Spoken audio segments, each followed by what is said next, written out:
ካንተ አይውልህ በጣም ጥሩ ጥያቄ ጠይቀኝ። ነገር ግን ከመጀመሪያው ላይ መግባባት አለብን። ቁርአንም ሙሉ በሙሉ መመለስ አይችልም ብለኛል። ተጋብተናል አይደል?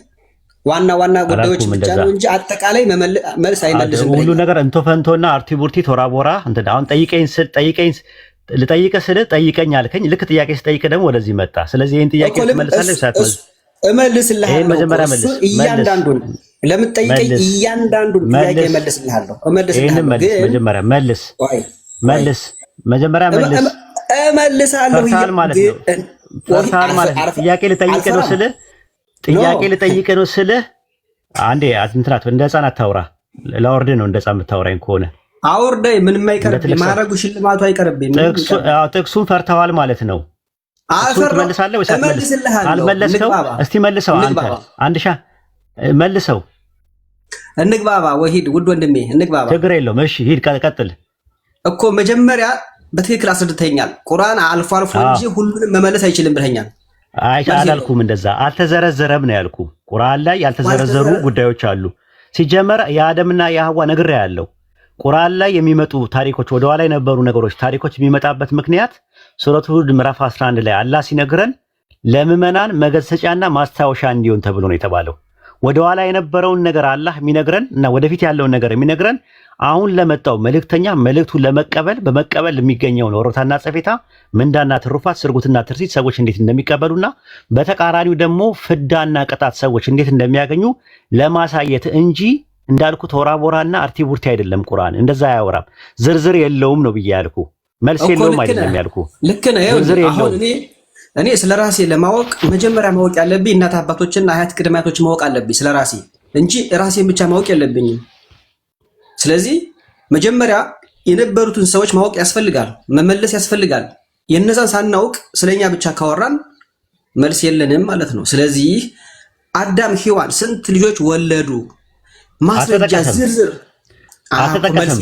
መልስ የለም ነው። በቃ አልተጠቀሰም ነው አልተዘረዘረም ነው ያልኩ። እኔ አሁን ይኸውልህ እንደ ህፃን አታውራ ያልኩን ብቻ አልተዘረዘረም አልተጠቀሰም ነው ያልኩ።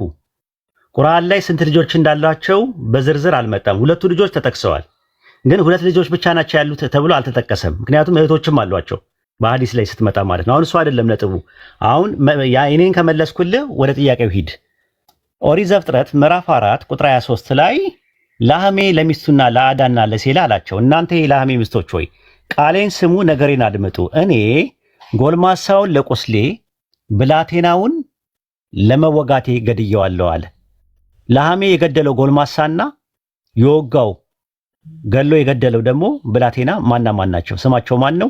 ከየት የዘራረግ የመጡ ናቸው? ንገረኛ አንተ። አላውቅም ወንድሜ፣ እኔም አላውቅም ነገር አላውቅም የኔ ውድ ወንድሜ።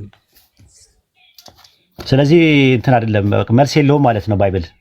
እኔ አላውቅም መልስ የለውም ማለት መጽሐፉ መልስ የለውም ማለት ነው። ለጥያቄ ሁሉ መልስ የለውም መጽሐፍ አለው ካለው መልሱን ስጠኝ። እኔ አለመመለስና መጽሐፉ አይመልስም ማለት አይደለም። እኔ እውቀቴ በጣም መልስ የለውም በቃ እንትኑ ይኸው መልስ የለውም በቃ መልስ የለውም ብሏል። ያ ጀማ መልስ የለውም ባይብል መልስ የለውም ብሏል። አየህ እንደዛ የፖለቲካ መስራት ይቻላል። ገባል? ከአንተ የመጣበትን አካሄድ መምጣት ይቻላል፣ ግን አይጠቅምም። አየህ ችግር የለውም። እንደበሰለ ሰው ግባና አንብልኝ አነበብኩልህ። ይኸው እኮ ያነበብኩልህ አላውቀውም ብለሃል። አሁን ደግሞ ስትጋጨው ተመልከት። ኦሪት ዘፍጥረት ምዕራፍ 4 ቁጥር 23 ላይ ነው ያልኩ። ልብ አድርግ። ላህሜ ለሚስቱና ለሚስቶቹ ለአዳና ለሴላ አላቸው፣ እናንተ የላህሜ ሚስቶች ሆይ ቃሌን ስሙ፣ ነገሬን አድምጡ። እኔ ጎልማሳውን ለቁስሌ ብላቴናውን ለመወጋቴ ገድየዋለሁና አለ። ጎልማሳውንና ብላቴናውን ነው የገደላቸው። ብላቴናው ማን ነው? ጎልማሳው ማን ነው? ስማቸው ማን ነው? ከየት የዘራረግ የመጡ ናቸው? በስንት ዓመታቸው ነው የሞቱት? መቼ ነው የተወለዱት? እናትና አባታቸው እነማን ናቸው? ይኸው ጥያቄው ይሄ ነው። ጎሽ በጣም ጥሩ ጥያቄ ነው የጠየቀኝ። ነገር ግን አሁን እዚህ ላይ ዋናው ቁርአን አንተ መልስ የለም እንዳህ እኔ ደግሞ የምመልስልህ ኦሪት ወይም ቶራ ይባላል። ሁሉንም መልስ ስለ ዓለም አፈጣጠርም ሆነ ስለ ዓለም ከመፈጠሯ በፊት የነበረው ሁሉ መልስ አለን። ከመፈጠሯ ችግር የለም። የዚህ መልስልኝ አሁን የዚህ መልስልኝ 423 ልመልስልህ ነው ብለኛል። አሁን መልስልኝ 423 ላይ 423 ላይ ያለውን መልስልኝ ነው ያልኩ።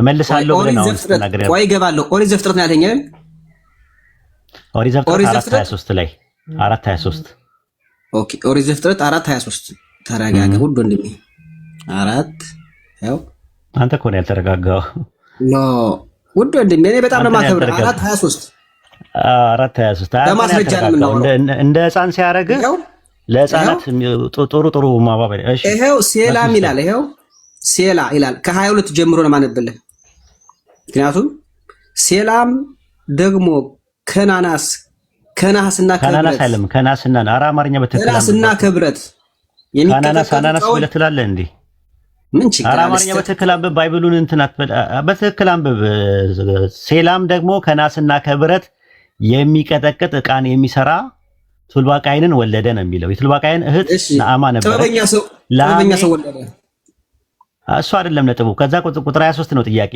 ለሐሜም ለሚስቶቹ ለአዳና ለሴላ አላቸው ለሚስቶቹ ነው የሚለው ለሚስቱ አይደለም የሚለው ለሚስቶቹ ነው የሚለው ኧረ በትክክል አማርኛ አንብብ ነገሬን አድምጡ እሺ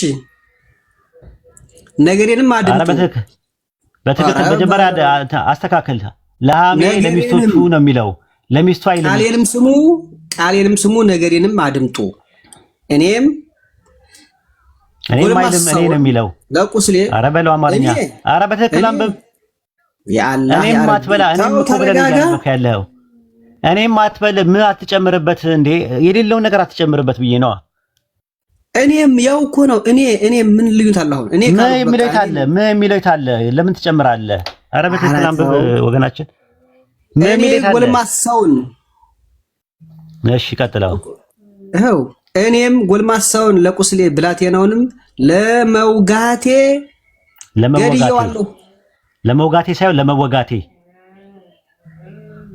ገድየዋለሁና ለመወጋቴ ነው ለመውጋቴ አይደለም እንዴ አማርኛ ለመውጋቴ አትበል አማርኛውን አስተካክል አንብብ ለመወጋቴ ነው የሚለው ለመውጋቴ አይደለም ቆይ ገድየዋለሁ አማርኛውን አሁን በዚህ አማርኛውን አስተካክል አንብብ እኮ ነው የምልህ ኧረ ሰው እያዳመጠ ነው ይታዘባል ለመውጋቴ ሳይሆን ለመወጋቴ ብለህ አንብብ እስቲ እሺ ለመወጋቴ ገድየዋለሁና ቃየንን 7 እጥፍ ይበቀሉታል ላሜህ ግን 7 እጥፍ ይበቀሉታል 7 በል 7 እጥፍ አይደለም 7 በል 7 ነው 7 ማለት 7 7 እጥፍ ይበቀሉታል ላሜህ ግን 7 እጥፍ ይበቀሉታል እኮ እንደዛ አትበላ 7 በል አሁን ጥያቄው ምንድነው ጎልማሳና ህፃኑ ጎልማሳና ብላቴና የተባለው አንተ እንደ ህፃን አታወራ ምን አይነት እንትን ነው አማርኛ እንኳን በትክክል የማይችል አማርኛ እንኳን በትክክል የማትችል ሰው እንዴት ነው ጥያቄውን ዘ ፖይንት አድርግና መልስ ጉልማሳና ብላቴና የተባሉት ማን ናቸው አንዴ ተረጋጋ ውድ ወንድሜ ተረጋጋ እንዴ በቃ ሂድ ወረድ በጉልበት መልስ ያለብህ ደህና ሁን ሂድ ወረድ አማርኛ እንኳን በትክክል የማያውቅ አይደይ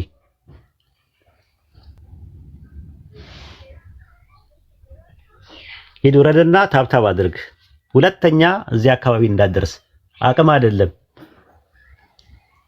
አይሁዳዊ ሆኖ የሚንቀሸቀሽ ሰው ያየሁት አንተን ነው እሺ ሌላ ሰው አስገቡ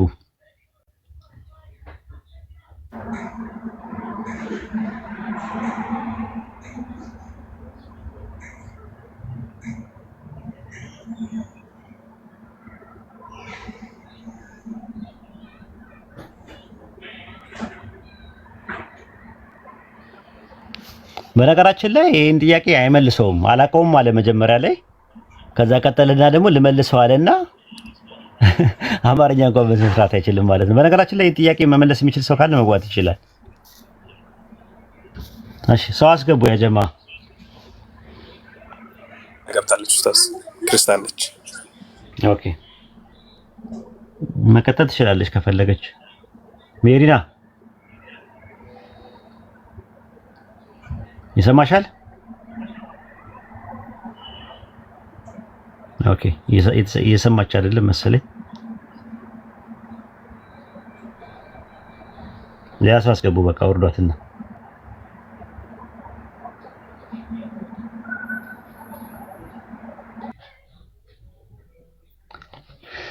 እና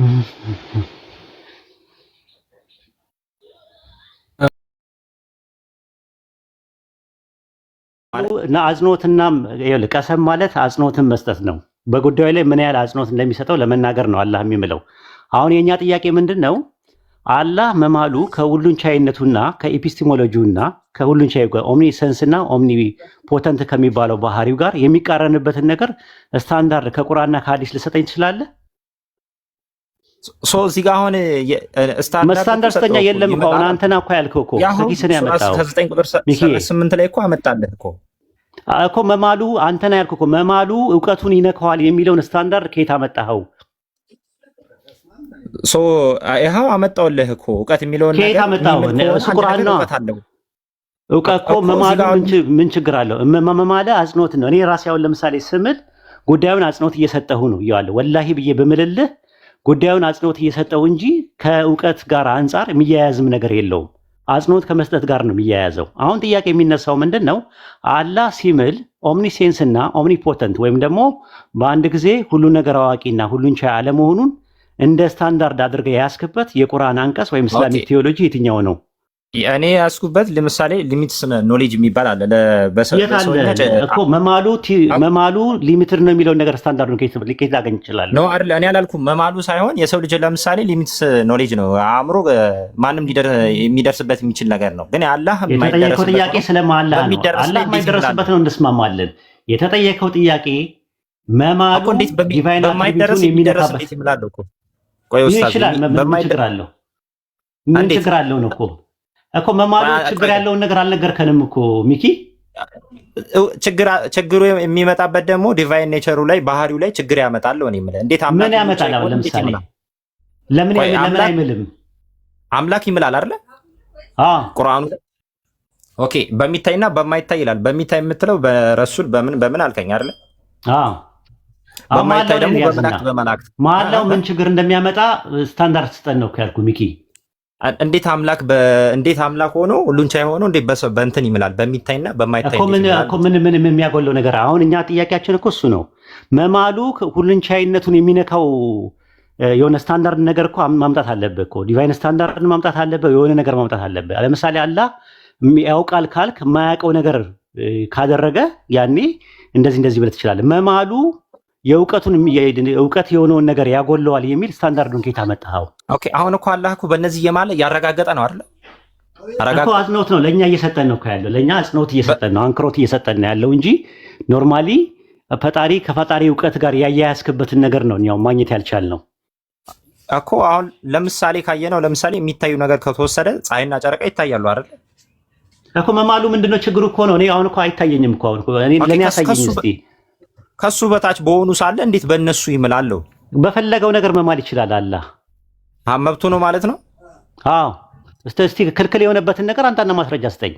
ነው አምላክ ሁሉን ቻይ ከሆነ እንዴት በፍጥረት ይምላለው? እኮ ይችላል። አንተ እንዴት እንደማይችል ደግሞ አንተ ነው ማሳየት ያለብህ።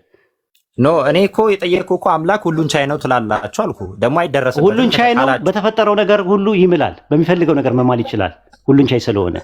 አንተ ግን በተፈጠረ ነገር መማሉ ስህተት ነው ብለህ ያልክበትን ስታንዳርድ ከቁርአን ወይ ከሐዲስ አምጣ፣ ካልሆነ ከባይብል ታመጣለህ።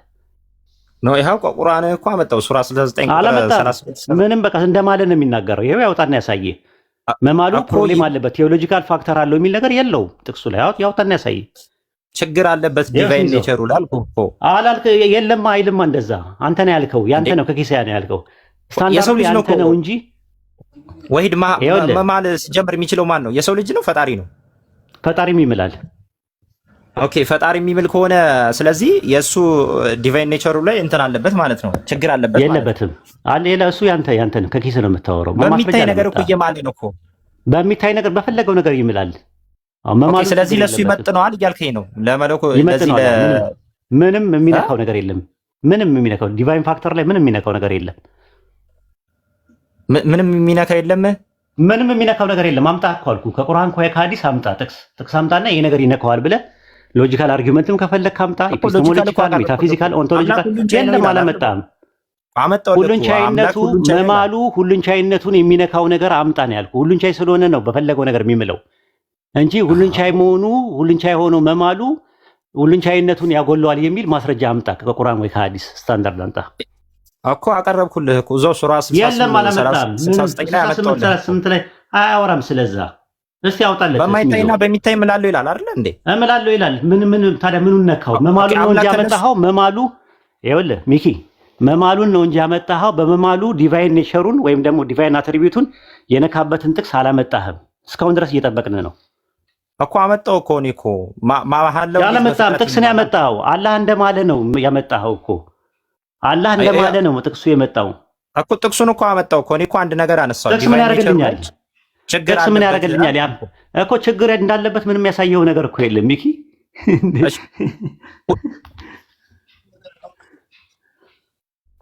ማንም ያወራው አውር ታች ታፕታፕ አድርግ ታች አውርጂው ኦኬ ምን ብሎ እንደዚህ ስርዓት የሚባል ነገር አለና አንተ ጨርሰና ከዛ በኋላ አላመጣም እስካሁን ድረስ አንድ ድል ልስጥህና ከዛ በኋላ ወደ እንትኑ እንሄዳለን ማለት ነው አላህ መማሉን ያሳየኝ መማሉ ምንድነው ችግሩ የሚለው ነገር አላሳየኝም ወጣ እንዴ ራሱን የወጣው ስሚዞ እሙ ናም ኡስታዝ አሰላሙ አለይኩም ወራህመቱላሂ ወበረካቱ ሞዴሬተሮች ረፉ እሺ ረፉ ሞዴሬተሮች ረፉ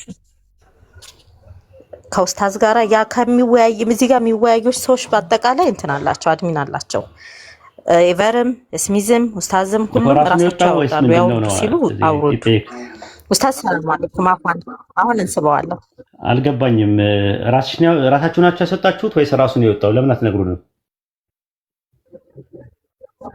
አይ ሞዴሬተሮች ናቸው ያወረዱት በቃ እኛም እንውረድ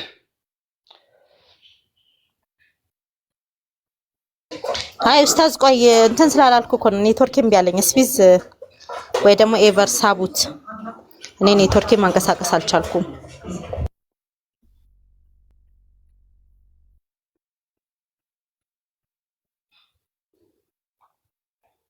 ግቡ ሌሎቻችሁ ከስር መጽፉ ልጆች ግቡ በጣም የሚገርም እንትን ነው የሰጠው ስታንዳርድ ማለት ነው እኔ ወደ ባይብል ልገባበት ነበረ እስቲ መጀመሪያ በቁርአኑ ልጨርስ ብዬ ነው ባይብል ላይ ፈጣሪ በፍጡር የማለበትን ጥቅስ ልሰጣቸው ነበረ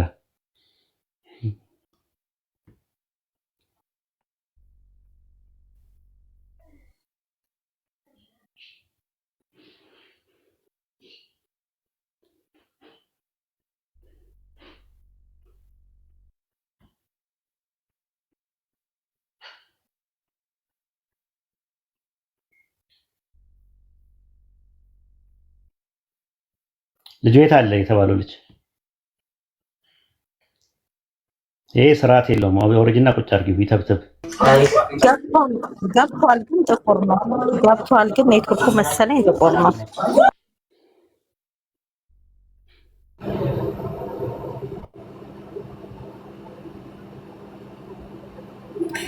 አይ ቲንክ የለም ኡስታዝ ልጁ ታችም የለም ሌላ ሰው አስገቡና መቀጠል ይችላል በጉዳዩ ላይ እስሚዞ መቀጠል ትችላለህ እስከዛ ልጅ እስኪመጣ ድረስ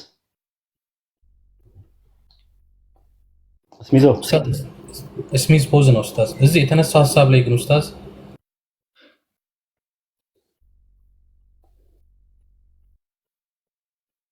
ሞ ፈጣሪ በፍጡር ተገሏል የትኛው ነው የከፋና ጥያቄ መሆን ያለበት ኡስታዝ መሀል ላይ ስለሆነ መሀል ላይ እንመጣለን ኢንሻአላህ አርቢኖች ግን ብሽቅ ናቸው ታውቃለህ ልጁን ጥሩ ይዞ ነበርና አስመለጡት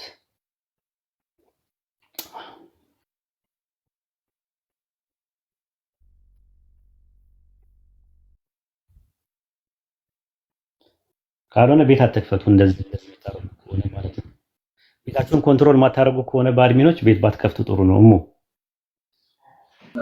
አይ መርሐባ ኡስታዝ ይስተካከላል ዛሬ ሁሉንም አድሚና ማለት ነው አታስበሉን መልክ እና ፖለቲካ እንዲሰራብን አታደርጉብን ቤታችሁን ማትቆጣጠሩ ከሆነ ማለት ነው አይ አፎን ኡስታዝ ወላሂ ዛሬ በኋላ ይስተካከላል አሁን ቀጥሉ አይ አውርዱት ያልኩት መሀል ላይ የገባውን ነው። ልጁን ነው ያንን ነው መሀል ላይ ገብቶ ኢንተራፕት የሚያደርገው ነው። በስሚዘው አለ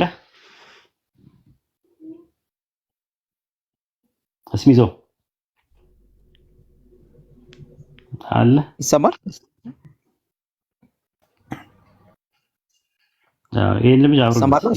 ይሄንንም አውርዱት። የምታስገቧቸው በአጠቃላይ እንትን ናቸው፣ ችግር ያለባቸው ናቸው። አዎ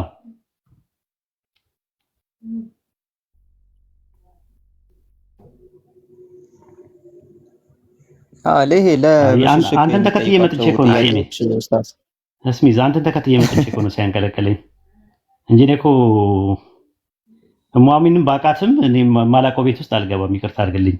እንደዚህ ልምዱ ከሌለው አድሚኖች ልምዱ የሌላቸው ቤት ውስጥ አልገባም።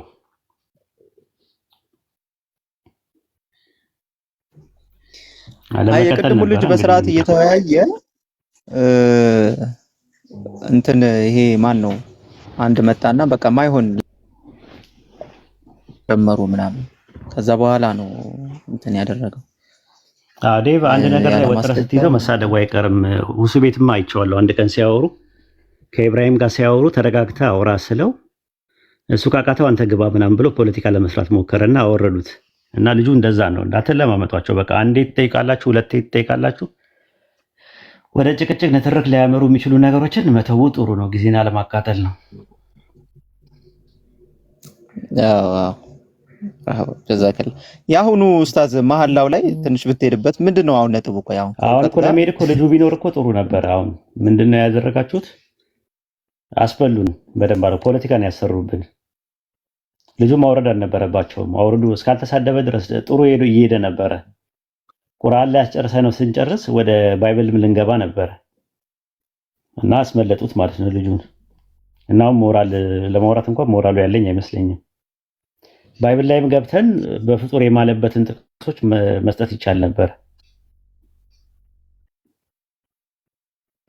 ግን ያው እዚህ ኦልሬዲ ኦልሞስት 300 ምናምን ሰው አለና ኡስታዝ ቢያዩት አየው ሲሳደብ አየው። ታሰድቡናላችሁ። የወዘርበር ማለት ተሳዳቢ ነው። ትልቅ ሰው እኮ ነው ግን ታሰድቡናላችሁ። እንዲህ አይነት ቦታ ነው እንግዲህ የምንመጣው።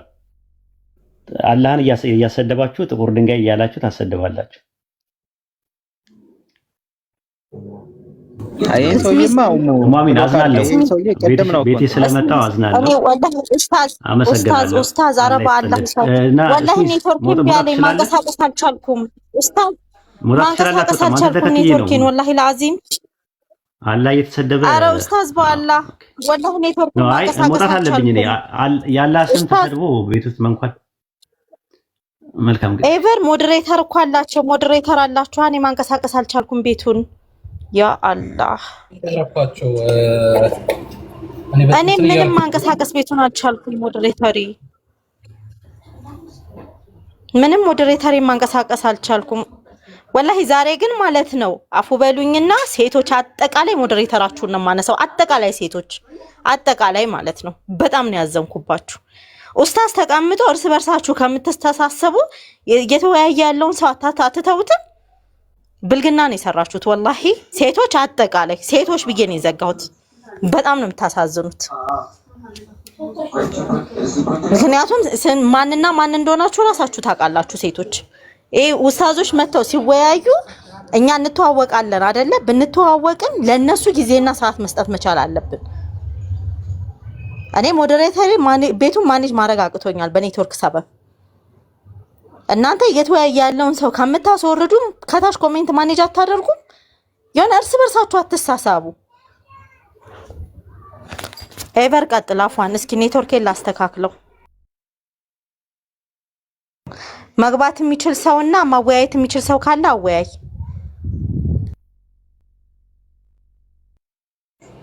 አንደኛ ነገር ሰውየው ወገኖች ካላችሁ ሀፍን አደረገ።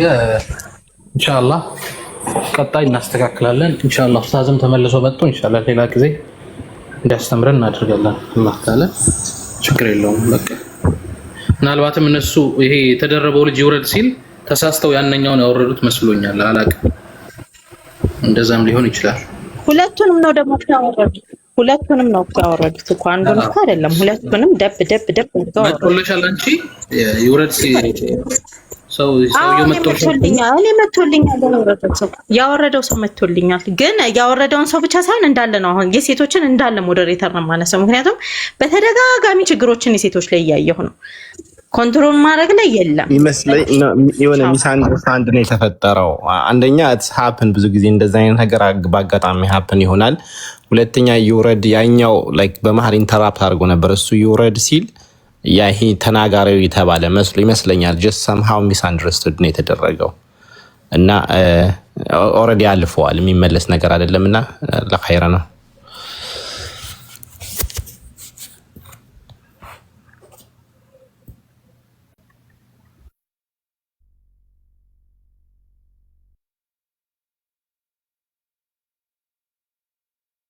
ኑራችን ደረቀ ወላሂ።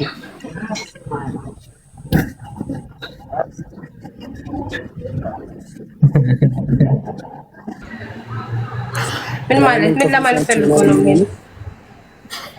ቁርአንን ክፍልፋዮች የከፋፈሉት እነዛ ሰዎች ይላልና ማን ናቸው? ቁርአን ተከፋፍለዋል ወይ ነው ጥያቄ።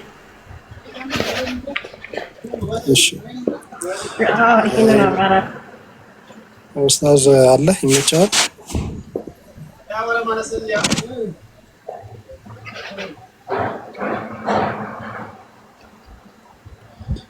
ኦኬ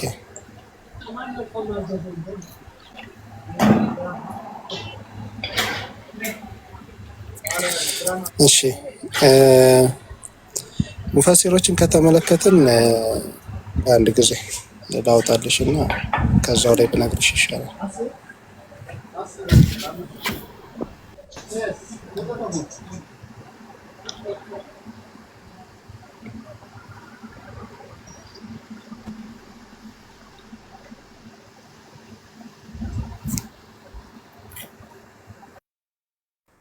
እሺ ኢብኑ ከሲር ተፍሲር ላይም ሌሎችም ላይ ሄደሽ ከተመለከትሽ አንዳንድ ሰዎች አሉ ከአህሉል ኪታቦችም የሆኑት ማለት ነው። ምንድነው የሚያደርጉት? ከቁርአንም የተወሰኑትን ይቀበላሉ፣ የተወሰኑትን ይከዳሉ። ዩሚኑነ ቢባዲል ኪታብ ወየክፉሩነ ቢባዲል ኪታብ። ከመጽሐፍም ከቁርአን ላይ የተወሰኑትንም ይወስዳሉ። ኢቭን ከራሳቸውን መጽሐፍ ማለት ነው። ከራሳቸውን መጽሐፍ የተወሰነውን ያምኑበታል፣ የተወሰነውን ደግሞ ይክዱታል፣ ኦር ደግሞ የተወሰነውን ይቀይሩታል። ገብቶሻል? ለምሳሌ ቁርአንን በተመለከተ አይሁዶችን ሄደሽ ወይ ደግሞ አንቺንም ራሱ በሙሴ ነብይነት ታምኛለሽ ብሎ ብዬ ብጠይቅሽ አውት ያለሽ ቁርአን የሚናገረው ማለት ነው። ለምሳሌ አላህ Subhanahu Wa Ta'ala ሙሴን አናግሮታል ወይ ብዬ ብጠይቅሽ አው ሱረቱ ጣሃ ላይ ሄደሽ ብትመለከቺ ኡስታዝ ካለህ መመለስ ትችላለህ። ምናልባት ኦኬ የተጠራኝ ሰው አለ ምን ትጠራለህ ተብዬ ነው ሜሴንጀር ላይ አይ ትጠራለህ ብለውኝ ነው የለውም ነበረ። አብሽር ምንም ችግር የለው። ኦኬ ቀጥሎ ረበሽ መሰለኝ መመለስ ከቻልክ ነው፣ ካልቻልክ ችግር የለም። ምንድነው ጥያቄው? አይ ጥያቄውን አልሰማሁት። ኦኬ ሱረቱል ሂጅር ላይ ምዕራፍ 15 ቁጥር 91 ላይ የሚናገረው ነገር አለ። ምን ይላል? በከፊሉም ቁርአንን ክፍልፋዮች አድርጋችሁ ያዛችሁ የሚል ነገር አለ። ቆይ እስቲ ክፍልፋዮች ያደረጉ ማለት እንትኖች ናቸው። በወቅቱ ቁርአን ሲወርድ ግማሾቹ ድግምት ነው፣ ግማሾቹ ደግሞ ቅኔ ነው፣ ግማሹ ደግሞ የቀድሞ ሰዎች ተረት ነው እያሉ የተለያየ ነገር ይከፋፈሉት ነበረ። ያንን ነው ለማሳየት ክፍልፍሎች አድርጋችሁ ያዛችሁ የሚለው ያንን ነው። ከዛ አንፃር ነው የተነገረው። ክፍልፍሎች የሚለው ነው። ክፍልፍሎች የሚለው ምን ማለት ነው አይደለ? ጥያቄው ካልተሳሳትኩኝ እንደዛ ነው። እንደዛ ነው። በወቅቱ የነበሩ ሰዎች ቁርአንን የተለያየ ክፍልፍሎች ያደረጉት ምንድነው? አንዱ ድግምት ነው ይላል፣ አንዱ የጠንቋይ ቃል ነው ይለዋል፣ አንዱ ደግሞ ቅኔ ነው ይለዋል። ባለቅኔዎች እንትን ይሉት ነው። አንዱ የሰይጣን ቃል ነው ይለዋል።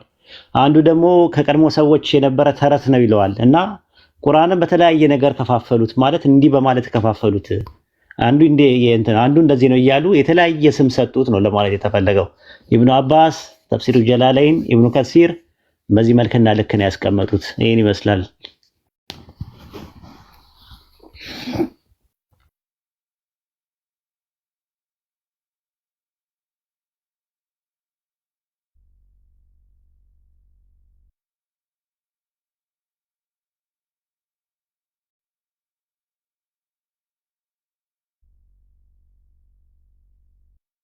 እሺ ሰላም አለይኩም ኡስታዝ። ሰላም ወራህመቱላሂ ወበረካቱ። አልነበርኩም አፍዋን። አብሽር ሲገኝ መርሃባሽ። ጥያቄ ያላችሁ ግቡ ኡስታዝ ስላለ ሙስሊሞች ሆናችሁ እስልምና ላይ የሚነሳ ጥያቄ ሹብሃዎች ካላችሁ ግቡ። ነቢይም አለ። ክርስቲያኖች ካላችሁ እናንተም ግቡ። ጥያቄ ኡስታዝ። ወአለይኩም አሰላም ወራህመቱላሂ ወበረካቱ። ነቢል ሰላም ነኝ ያለው አልሐምዱሊላህ።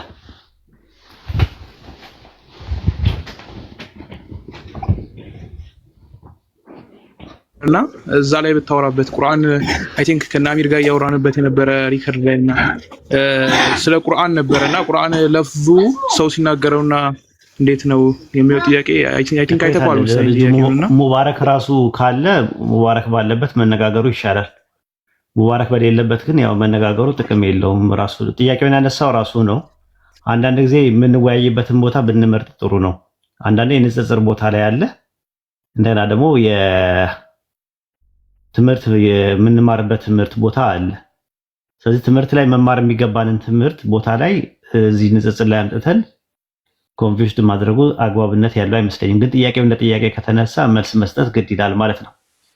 አላህ አደም ሲልና ነቢል አደም ሲል ልዩነታቸው ምንድን ነው? የመጀመሪያ ጥያቄው አሚር ነው ኡስታዝ። ከዛ በኋላ ሙባረክ እንትን አለው እንጂ የአሚር ጥያቄ ነበረ። እሱን ተወውና አሁን በቃ ወደዚህና ወደ ነጥቡና በቃ አልፏል አሁን እሱ። ስለዚህ መልሱን አትፈልገውም ወይስ እንዴት ነው? ፈልገዋለሁ ኡስታዝ፣ ያው እንድትመልስልን ነው እኮ ጠይቀህ ጥያቄውን ነው መመለስ ያለበት፣ ወደ ኋላ ትጎትተኛ። እሺ ኡስታዝ። እሺ አላህ አደም ሲልና ነቢል አደም ሲል ምንድነው ልዩነቱ? ያው የነቢል ቃል ከፍጡር የመነጨ ስለሆነ ፍጡር ነው የሚሆነው። አላህ ደግሞ አደም ሲል ከፈጣሪ የመነጨ ቃል ስለሆነ የሱ ባህሪ ነው የሚሆነው ማለት ነው። የሱ ባህሪ ነው። እና አሁን ምንድነው እንትኑ መሰለ አረብኛ ፍጡር ነው አይደለ? አረብኛ ማለት ቋንቋ ነው፣ የቋንቋዎችና የመልኮች መለያየት። አረብኛም ፍጡር ነው፣ ፊደልም ፍጡር ነው። ራሱ ፊደሎቹ ብቻ ሳይሆን ሙረከባ ራሱ የእንትኑ ፍጡሮች ናቸው ራሱ አይደለ? አሊፍ ባ ምናምን የሚባሉ ነገሮች ፊደሎች ፍጡሮች ናቸው። ነገር ግን እነዚህ የተፈጠሩ ነገሮች አንተ ከስር አሊፍ ባ ታ ምናምን ብለህ ብጽፍ ምጽፋቸው ነገሮች ፍጡሮች ናቸው። አገጣጥመን ብታወራቸው እነሱም ፍጡሮች ናቸው። ብጽፋቸውም የጻፍካቸው ነገሮች ፍጡሮች ናቸው። ነገር ግን ንግግሩ ነው ዋናው ነገር። አሁን ለምሳሌ አንተ አለ ሐሳብ አለ ቃል አለ። ሐሳብና ቃልህን ወረቀት ነገር ከዛፍ ሰርተህ ከዛ ደግሞ ቀለም ደግሞ ቀልመህ ብጽፈው የጻፍክበት ማቴሪያሉ ወረቀቱና እስክሪብቶ ያንተ የእጅ ስራ ነው። ካንተ የሚወጣው ቃልህና ሐሳብህ ግን ያንተ የእጅ ስራ ነው ወይስ ያንተ አትሪቢዩት ነው? የኔ አትሪቢዩት ነው። ልክ እንደዛ ማለት ነው። ያላ ንግግር ያላ አትሪቢዩት ነው። ነገር ግን በእንትን ደረጃ በእንትን ላይ ሲቀመጥ በጽሁፍ ላይ ሲቀመጥ የተጻፈበት ማቴሪያል ብራናም ይሁን ደንገልም ይሁን የትኛውም ነገር ፍጡር ነው ራሱ። እንደዛ ነው ምንረዳው ማለት ነውና ከዛ አንፃር ብታየው ጥሩ ነው ከማለት ፈልጌ ነው። ያልገባ ነገር ካለ መጠየቅ ትችላለህ ማለት ነው። አላህ ያንን ነገር አረብኛውን ተጠቀመበት ማለት አረብኛውን ተጠቅሞ ሲናገረው የተፈጠረውን ነገር ሲናገረው እሱ ሲናገረው የሱ ንግግር ነው ያልተፈጠረ ነገር ገይሩል መኽሉቅ ብለን የምንለው እሱን ነው እንጂ የተነገረው ነገር አይደለም ፍጡር ያለው ነው። ስለዚህ አሁን አደም ብዬ ብናገር ሙባረክ ብዬ ብናገር ነቢል ብዬ ብናገር እኔ የተናገርኩት ስናገር ፍጡር ነው የሚሆነው። ነቢል ራሱ ፍጡር ነው፣ ሙባረክም ፍጡር ነው። ግን ስለ ነቢል እኔ ስናገርና አላህ ደግሞ ስለ ነቢይ ሲናገር የተናገረው ንግግር እሱ ፍጡር አይደለም ነው፣ አትሪቢዩት ነው ብለን ነው ምናምነው። ግልጽ ነው ነቢሎ ኡስታዝ ገባኝ። ጀዛከላሁ ኸይር። ያው እንትን ነበረ ያው ከለፍዙ ፍጡር ከመሆኑ አኳያ እሱ የሚናገረው ንግግር ፍጡር አይሆንም ወይ የሚል ሹብሃ ነበር የገባውና እሱ ስለተናገረው ነው በሱ ስለሆነ ነው እንጂ እንትን አይደለም። እንደዛማ ካልክ ቋንቋውም እኮ ፍጡር ነው፣ አረብኛ ነው አይደለ? አላህ በአረብኛ ነው ሪቪል ያደረገው። ስለዚህ አረብኛውን መጠቀሙ አላህ ስለተጠቀመው ነው ያ የተጠቀመው ቁርአን ያልተፈጠረ ነው የምንለው እንጂ የተጠቀመበት ማቴሪያል ግን ፍጡር አይደለም ማለት አይደለም። አላህ አደም ሲል አደም ብሎ የተናገረው ንግግሩ ፍጡር አይደለም። ግን ስለ አደም የነገረን አደም የሚባለው ሰው ግን ፍጡር ነው። በዛ መልክ ብታየው ጥሩ ነው ለማለት ፈልጌ ነው። ሙባረክ አሰላሙ አለይኩም ወራህመቱላሂ ወበረካቱ። ወአለይኩም ሰላም ወራህመቱላህ። ኡስታዝ ሰላም አንተ ስታወራ ነው ሲዘዋወር የነበረው ስትወዛገቡ ውዝግብ ተብሎ እንትን ብሎ በቃ ሙስሊሞች እርስ በርሳቸው እየተወዛገቡ ተብሎ ያው ፖለቲካ ተሰራብን፣ እኛም ዝም አልን። ወላሂ አላየሁትም። አውሽር መማማር ነው የሚያስቡት። ግን አንዳንድ ኮንሴፕቶቹ ከበድ ያሉን ኮንሴፕቶቹ ለነሱ አዲስ ነው የሚሆንባቸው። እኛ አህሉል ከላም የሚባል ጭቅጭቅ የነበረ ሙተዚላ ጀህምዮች ምናምን የሚባሉ ነገሮች በትምህርታችን ውስጥ አሉ። ምንም ሚስጥር የለውም በእስልምና ጋር። ግን ሰዎች እንደዚህ አይነት ነገር ስለሚያደርጉ ነውና አብሽር ችግር የለውም። አይ ቲንክ ተመለሰልህ ወይስ ከእንደገና እናንሳው እናድመው? ሙቤ አሁን ነው የመጣሁት ነው አጋጣሚ መጨረሻ ላይ ነው የሰማሁት። ኦኬ ጥያቄ ያለ እንትኑ ላይ ያላ ከላም ላይ ከላሙላህ የለኝም። አጋጣሚ እየተማማርን ነው ዝም ብሎም እየተማማራችሁ ነው። ያስታውቃል እኮ ያስታውቃል። ነው ከተወዛገባችሁ እኔ ያለው አለች አንድ ሙስሊም እህታችንም ፖስታ ይቻለው ራሱ በፖዚቲቭ ወንድሞቻችን እየተማማሩ ነው ብላ ፖስታ እዛ ላይ ኮሜንት ሰጥቻለሁ። ሌሎቹ ግን አዛኛው መንደር ግን ልክ እንደተለያያችሁ አንተ ነቢል ምናምን እንደተለያያችሁ አድርገው ፖለቲካ እና መልክ ለመስራት ሲሞክሩ ነበርና ምንም እንትን አይደለም ማለት ነው። እነሱ ቻሌንጅ ማድረግ አቀቷቸው በዚህ ነው እንትን ሲሉ የነበሩ ማለት ነው። ዮሐንስ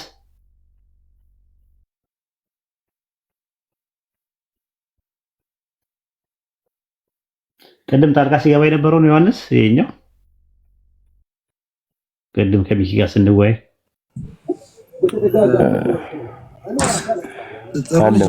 እንዴት ናችሁ?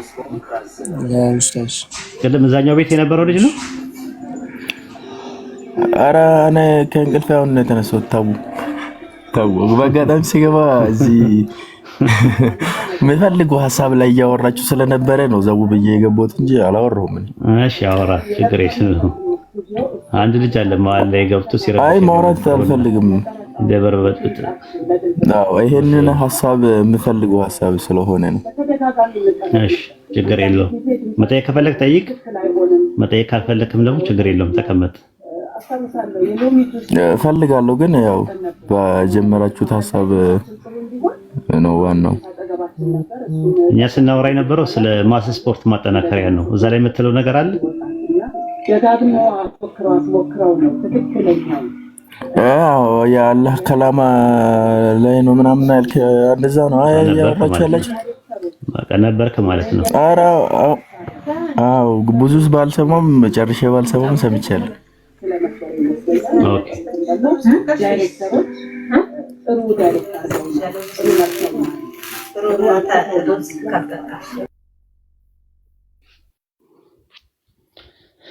ኦኬ ሰው አስገቡና ክርስቲያኖች ካሉ እንማማር። መርሃባሽ እሺ ክርስቲያኖች ካላችሁ ግቡ።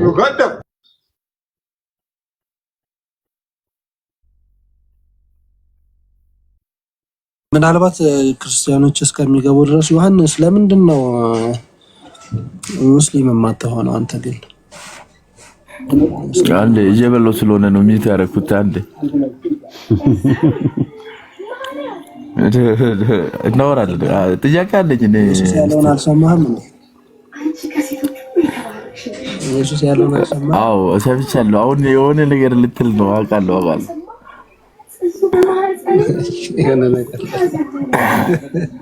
ልትል ያሰብኩት በምግብ አይኖርም ምናምን ወይ ሌላ ነገር ልክ ወደ አፍ የሚገባ ያረክስም ቢዘ ነው።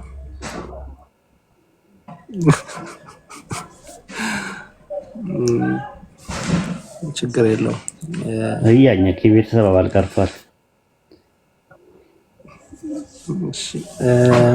ክርስቲያኖች ካላችሁ ግቡና ጥያቄ ካላችሁ ሙስሊም ያልሆናችሁበት ምክንያት ካለ ነብይ መጥቷል፣ ተልኳል፣ በታማኝነት መልእክቱን አስተላልፏል፣ ስለ አንድ ፈጣሪ ሰብኳል። ለምንድን ነው የማትቀበሉት? አለይሂ ሰላቱ ወሰላም ተልከዋል እና ወደ ነብያት ሃይማኖት ወደ አንድ ፈጣሪ የሚመራ የሆነ ነብይ ተልኳል። እሱን ለምንድን ነው ያልተቀበላችሁት? ቁርአን መጽሐፍ ተልኳል፣ ለምንድን ነው ያልተቀበላችሁት የሚለውን ንገሩን እስቲ። መመሪያ ተልኮልናልና እሱን መመሪያ እንድንነግራችሁ ያመንነውን እንድታምኑ የተቀበልነውን እንድትቀበሉና የዘላለም ሕይወት እንድታገኙ ስለምንፈልግ እስቲ ግቡና ጠይቁን። እምነታችሁንም በዛው ስበኩን፣ እኛም ደግሞ ሃይማኖታችንን እንድንነግራችሁ ኢንሻአላህ። እስከዛ ድረስ ፈትዋ ያልሆነ ጥያቄ ያላችሁ ካላችሁ ግቡና ጠይቁ።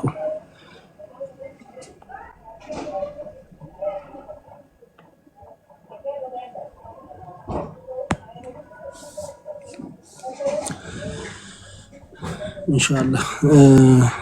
እሺ ሙባረክ ቀጥል። ዛሬ ሞዴሬተር ነኝ እኔ። እሺ የመጀመሪያ ጊዜ ነው አይ ቲንክ ከኡስታዝ ጋር እድል ሳገኝ ጥያቄ ለመጠየቅና ጥያቄ ማለት ነው። ኡስታዝ አለሁኝ አልሰማም። ሙቤ ቀጥል አንተ ከኢብኑ ነው። አይዋ ይሰማል ለጀማ እኔ ነኝ የተቋረጥኩት። ኦኬ እሱን ሚዩት ላድርገውና ቀጥል አንተ። እሺ እኔ እሰማለሁ። ያኔ ለምሳሌ ማለት ነው ኡስታዝ ሁለት አካሄድ እኮ ገብቶኛል እኮ ወደዛ ልለጥፍባቸው እንደሆነ ለጥይታቸው ነው። በቃ እናንተ ስትጠይቁ ከንጽጽር ጋር ነው እንትናችሁ ማለት ነው። አሪፍ ነው። ራሱ ሙሉ እውቀት ካለው ለምንድን ነው አንደኛው የአንደኛውን የሚያሳውቀው? አንደኛው የአንደኛው መልእክተኛ ለምንድን ነው የሚሆነው? አንደኛው ከአንደኛውን ለምንድን ነው የሚያዳምጠው ነው። ወንደርፉል ጥያቄ። እኔ እንደዚህ ነው የምፈልገው። ንጽጽር ላይ ስትሆኑ እንደዚህ መመራመር ማለት ነው። ራሱ ሙሉ እውቀት ካለው አንተና አሚር አንድ ትምህርት ቤት ውስጥ ፊዚክስ ሙሉ ለሙሉ ከተማራቸው አንተ የአሚር መልእክተኛ መሆን አይጠበቅብህም። ለምን? አንተ ጋር አሚር ጋር ያለው ነገር አንተ ጋር ያለው አለ። ስለዚህ እኔ ከራሴ ምንም አልናገርም ካልክ ግን ባዶ ከሆንክ ግን ጥያቄ የሚለክቱት ነው። አሚር የሚያውቀው እውቀት አንተ የለህም ማለት ነው። ይሄንን ተመርኩዘን ነው ዮሐንስ ወንጌል 12:49 ላይ እኔ ከራሴ ምንም አልተናገርኩምና ነገር ግን የላከኝ አብ እርሱ የምለውንና የምናገረውን ትሰጠኛለህ። ስለዚህ የምናገረው አብ እንደነገረኝ ነው የምናገረው ብሎ ነው ያስቀምጠው። አብ እንደነገረኝ እንዲሁ እናገራለሁ አለ። ዮሐንስ ወንጌል ምዕራፍ 14 ቁጥር 10 ላይም እንደዛ ነው የሚናገረው። እኔ ከራሴ ምንም አልተናገርኩምና ይላል። ምንም ነገር የለህማ ማለት ነው። ዮሐንስ ወንጌል ምዕራፍ 14 ቁጥር 24 ላይም ይህ የምትሰሙት ቃል የላከኝ እንጂ የኔ አይደለምና አለ። የራሴ የለህም ማለት ነው። ዮሐንስ ወንጌል ምዕራፍ 15 ቁጥር 15 ላይ አባቴ የሰማሁትን ነገር አስታወቅኳቸው አለ። እውቀት ከአብ የሰማኸው ነው? አዎ። ዮሐንስ ወንጌል ምዕራፍ 8 ቁጥር 26 ላይ የላከኝ እውነተኛ ነው፣ እኔም ከእርሱ የሰማሁት እነዚህን ለዓለም እናገራለሁ አለ። እየሰማህ ነው? አዎ። ዮሐንስ ወንጌል ምዕራፍ 5 ቁጥር 30 ላይ እኔ ከራሴ አንዳች ላደርግ አይቻለኝም፣ እንደሰማሁ ፈርዳለሁ አለ። እየሰማህ ኦኬ፣ ጥሩ። ዮሐንስ ወንጌል ምዕራፍ 8 ቁጥር 40 ላይ መልሱ ይሰጠናል። ከአምላክ ሰምቼ የነገርኳቸው ሰው ነኝ። ሲሰማ የነበረው ማን ነው? ሰው ነው። እዛው ላይ ቁጥር 8:28 ላይ አባቴ እንዳስተማረኝ ይላል። ትማራለህ ማለት ነው። ስለዚህ አባትህ ካስተማረ ሰው ነህ ማለት ነው። አንተ ከአምላክ ሰምቼ የነገርኳቸው ሰው ይላል። ሰውና አምላክ ስለሚለያይ ነው። ዮሐንስ ወንጌል ምዕራፍ 7 ቁጥር 13 እና 17 ላይም ትምህርቴ ከላከኝ እንጂ ከኔ አይደለም አለ። ይህ ትምህርት ከኔ ወይም ከአምላክ መሆኑን ታውቃላችኋል፣ ማገናዘብ ትችላላችኋል። ከላከኝ ነው ከኔ አይደለም ማለት። ስለዚህ አምላክ ሙሉ እውቀት ካለው ሁለተኛው አምላክ እግዚአብሔር አብ እና እግዚአብሔር ወልድ ሁለቱም እውቀት ካላቸው እርስ በርሳቸው ማውራት ለምን አስፈለገ ነው የሙባረክ ጥያቄ። አንደኛው ከአንደኛው መልእክተኛ ለምን ይሆናል? አንደኛው ከአንደኛው እንትን ለምን ይሆናል ነው ጥያቄውና ይሄን ጥያቄ አይመለስም ማለት ነው። አንድ ሌላ ነገር ልጨምርልህ ሙቤ፣ ልጨምርላችሁ አንድ ነገር። ይቺን ነገር ያዙ። ልሳነ መስቀል ዘሰኔ ምዕራፍ 28 ቁጥር 33 ላይ ምን እንደሚል ታውቃላችሁ? ስሉስ ጸባዖት ይላል። ሌላ አሁን ስሉስ አምላክ አይተናል፣ ስሉስ ቅዱስ አይተናል፣ ሰለስቱ አማልክት አይተናል፣ ሰለስቱ አጋዕዝት አይተናል፣ ሰለስቱ ነገስታት አይተናል። ዛሬ ስሉስ ጸባዖት ይላል። ምን ማለት ነው ከተባላችሁ ጸባዖ ማለት ሁለት ትርጉም አለው። አንደኛ ሰራዊት ማለት ነው በግዕዝ፣ ጸባዖ ማለት ደግሞ አሸናፊ ማለት ነው። ስለዚህ ስሉስ ጸባዖት ማለት ሶስት አሸናፊዎች ማለት ነው። ሶስቱ አሸናፊዎች ይላሉ። አሸናፊ ስንት ነው ያለው? ሶስት ናቸው ያሉት። የት ነው የሚኖሩት? ገድለ አባ ጊዮርጊስ ዘጋስጫ ምዕራፍ 11 ቁጥር 11 ላይ ስሉስ እግዚአብሔር ጸባዖት ይላል። መንበረ ጸባዖት ይባላል። ታውቃላችሁ? መንበረ ጸባዖት፣ መንበረ ጸባዖት የጸባዖት መንበር ማለት ነው። ሶስት አሸናፊዎች አሉ። የነሱ መንበር ነው ሰማይ ላይ ያለው። ከዛ ስሉስ እግዚአብሔር፣ ስሉስ እግዚአብሔር ማለት ምን ማለት ነው? ትርጉሙ የሚነግረኝ ሰው አለ? ስሉስ እግዚአብሔር፣ ስሉስ እግዚአብሔር ሶስቱ እግዚአብሔር አይደል? ስሉስ እግዚአብሔር ማለት ሶስት እግዚአብሔር ማለት ነው ትርጉሙ። እነማን ናቸው ሶስት እግዚአብሔር? አብ፣ ወልድ፣ መንፈስ ቅዱስ። እና እኛ ጋር ስትመጡ ነው ሶስት እግዚአብሔር የለም የምትሉን ክርስቲያኖች?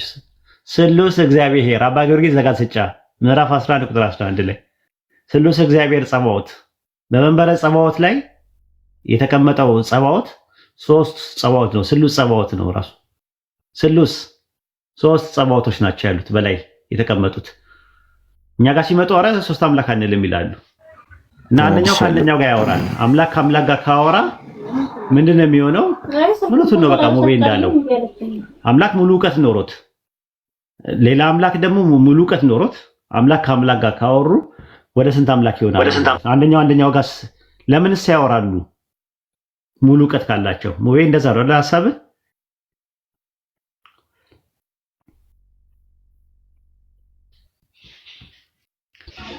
እንደዛ ነው ያለው። ሙሉ ዕውቀት ያለውን ነገር ምን ራሱ ያወራሉ? እንደዛ ነው። ሌላ ያወሩም ራሱ ሌላ ነገር ያወራሉ። ምን ያወራሉ? አንተ በጣም ከባድ ጥያቄ ግን ምን ሊያወሩ ይችላሉ? እኔ አሁን ስለ ኬሚስትሪ ሙሉ ዕውቀት ካለኝ፣ ጓደኛዬም ስለ ኬሚስትሪ ሙሉ ዕውቀት ካለው ከኬሚስትሪ ውጪ ስለ ፊዚክስ ልናወራ እንችላለን። አምላክ ሙሉ ዕውቀት ካለው አያወሩም። በቃ በምልክት ሊሆን ይችላል ምናልባት የሚያወሩት።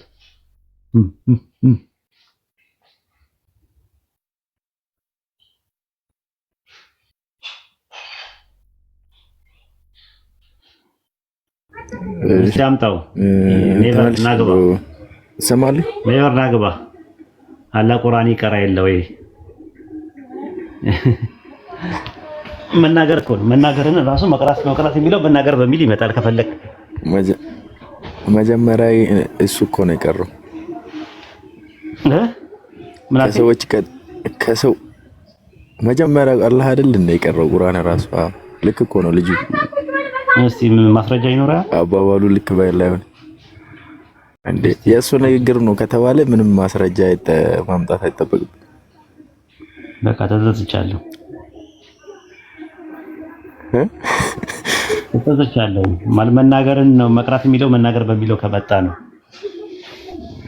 ያው ዞሮ አንተም እኮ እዚህ የመጣውን ስትናገር ነው ቀረህ የምትባለው። ትክክል። ተዘዝቻለሁ እኮ አልኩህ። ለምን አትወኝ? በቃ አፉ በለኝ። እሺ ታው ምን አስበይ እንደዛ ያልከኝ እንዴ? በቃ አሳመንከኛ እንዴ? ስታሳምነኝስ ሳምንስ አመንኩልህ አልኩህ። ለምንድን ነው የምታፋጥጥ? አይ እኔ እንደዛ ሰው እሺ ስለኝ እፈራለሁ። ምን አሳማኝ ምን ይዞ ቢልም አይ እሺ ስለ እንደዛ ነው። ስላሳመንከኝ ነው።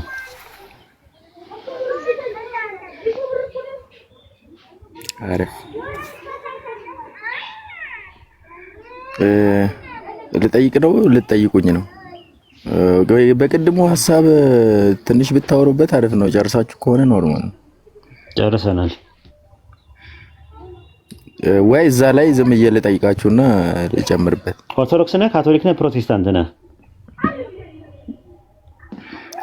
ኦርቶዶክስ። ኦርቶዶክስ ነህ። መንበረ ጸባዖት የሚባል ነገር ታውቃለህ? በኦርቶዶክስ መንበረ ጸባዖት? አዎ፣ ግን ማለት ነው መንበረ ጸባዖት? መንበረ ጸባዖት መንበር ማለት ምንድነው? ጸባዖት ማለት ምን ማለት ነው?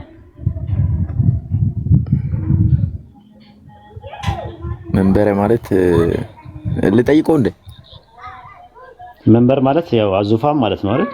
ቤት ልጠይቅ ጠይቅ ከፈለክ መንበረ ማለት ዙፋን መሆኑን አውቃለሁ፣ ግን አንድ ላይ ሲገናኙ ቆይ አንዴ መንበረ ጸባዖት ብለህ ጠይቅ። መንበረ ጸባዖት ጽርሐ አርያም ሰማይ ውዱድ ምናምን ነገር ሰባቱ ሰማያት ውስጥ አንደኛው መንበረ ጸባዖት የሚባለው ነው።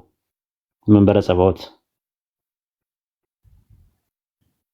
ጽርሐ አርያም ማለት የአርያም አዳራሽ ማለት ነው። አዳራሹ ነው።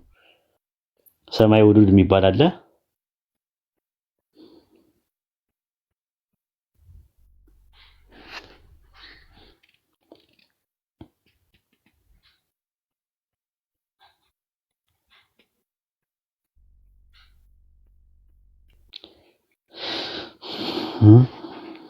ሰባቱ ሰማያት የሚባሉ አሉ አይደል?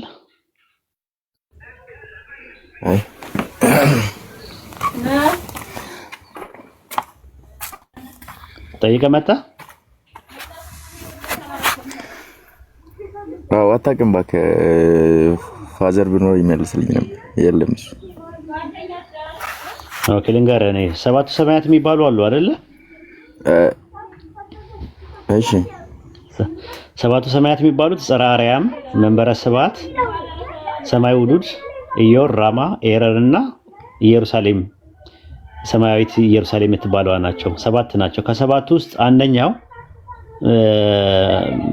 ጽርሐ አርያም መንበረ ጸባዖት የሚባላል። መንበረ ጸባዖት የሚባለው ስላሴ የሚቀመጡበት ነው።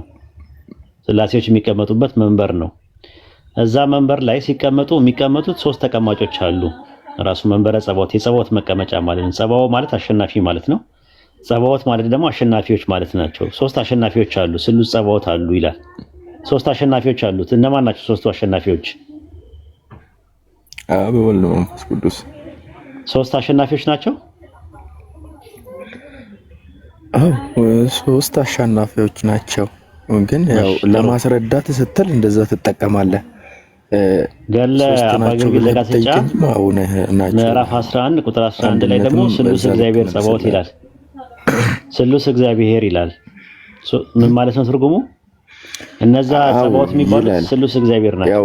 ስሉስ እግዚአብሔር ማለት ምን ማለት ነው? ስሉስ እግዚአብሔር ማለት ምን ማለት ነው? ሶስት እግዚአብሔር ነው የምታመልኩት? ስሉስ እግዚአብሔር ሶስት ጊዜ አይ በአንድነት ነው። አንድነት አላቸው። አንድነት አላቸው። እሱማ አንድነት እኔ እናንተም አንድነት አለን፣ ሙስሊሞችም አንድነት አለን። ግን ሶስት እግዚአብሔር ማለት ይቻላል? አዎ እኔ እንደዛ ነው የማምነው እኮ። ስሉስ እግዚአብሔር መባል ይችላል። ዝም ብለህ አትችልም እንጂ ያው ለጠየቀ ሰው መልስ ትሰጣለህ። እንደዛ ችግር የለም። ስሉስ እግዚአብሔር እንዴት ይባላል? እኔ ጥያቄ አሁን እኮ ሶስት ጌቶችም ስለምል በቃ አሁን እኮ ምንም አይቀርም ነገር የለም። እና አሁን እኮ ለየብቻ ብትጠይቀኝም ኢየሱስም አምላክ ነው፣ አዎ አምላክ ነው ብለህ እንደዛ ለየብቻ ለምን ጠይቅ? ድሮ እኮ እንደዛ አትሉም ነበር እኮ ስትሄድ ዞሮ አሁን ሶስት እግዚአብሔር አንልም፣ ሶስት አምላክ አንልም አትሉም። እነማን ናቸው? ድሮ አልነበርኩም እኔ ነው አይሉም ነበር በፊት። አሁን በቃ ይሄ ነገር ስናመጣው በቃ አሁን ምንም ችግር የለውም፣ እንደ ኖርማል ነገር እየታየ ነው። ያናው ኖርማል ነው፣ የተጻፈ ነገር ነው። ያው ሶስት ጌቶች ምናምን የሚል ስላለ ስሉስ እግዚአብሔር ማለት ትችላላችሁ።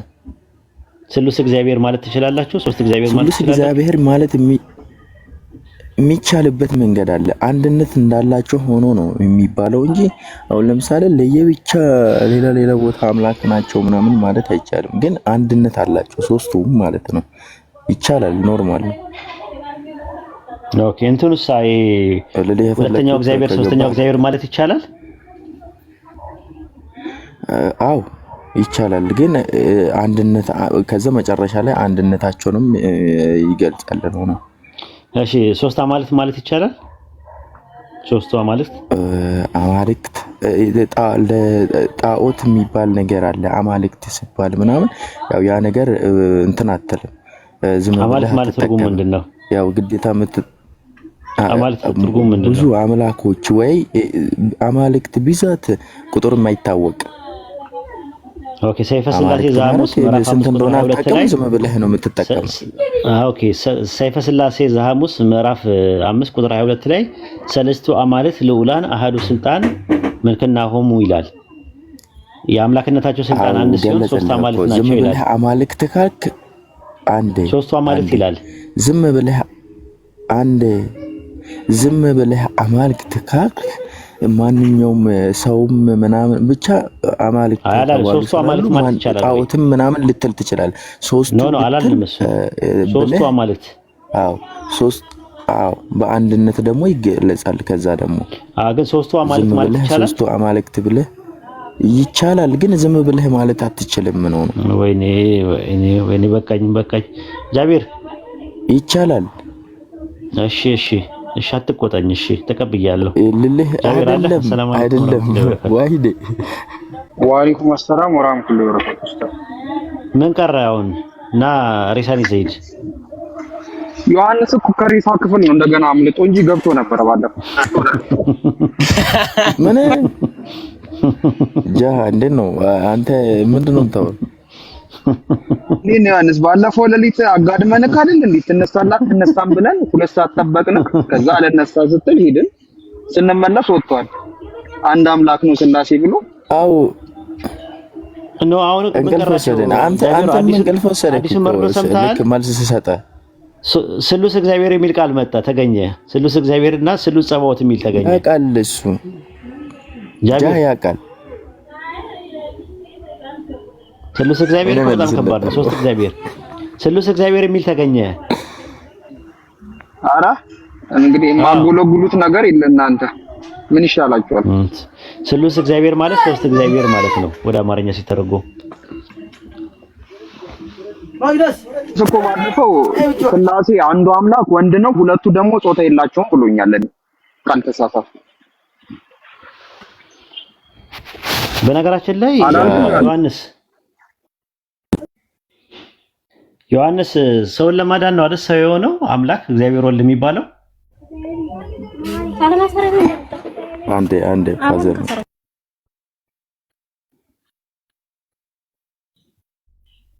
በነገራችን ላይ ጃቢር እግዚአብሔር ወልድ ሰው የሆነው ማንን ለማዳን ነው ብሎ ነው የሚያምኑት?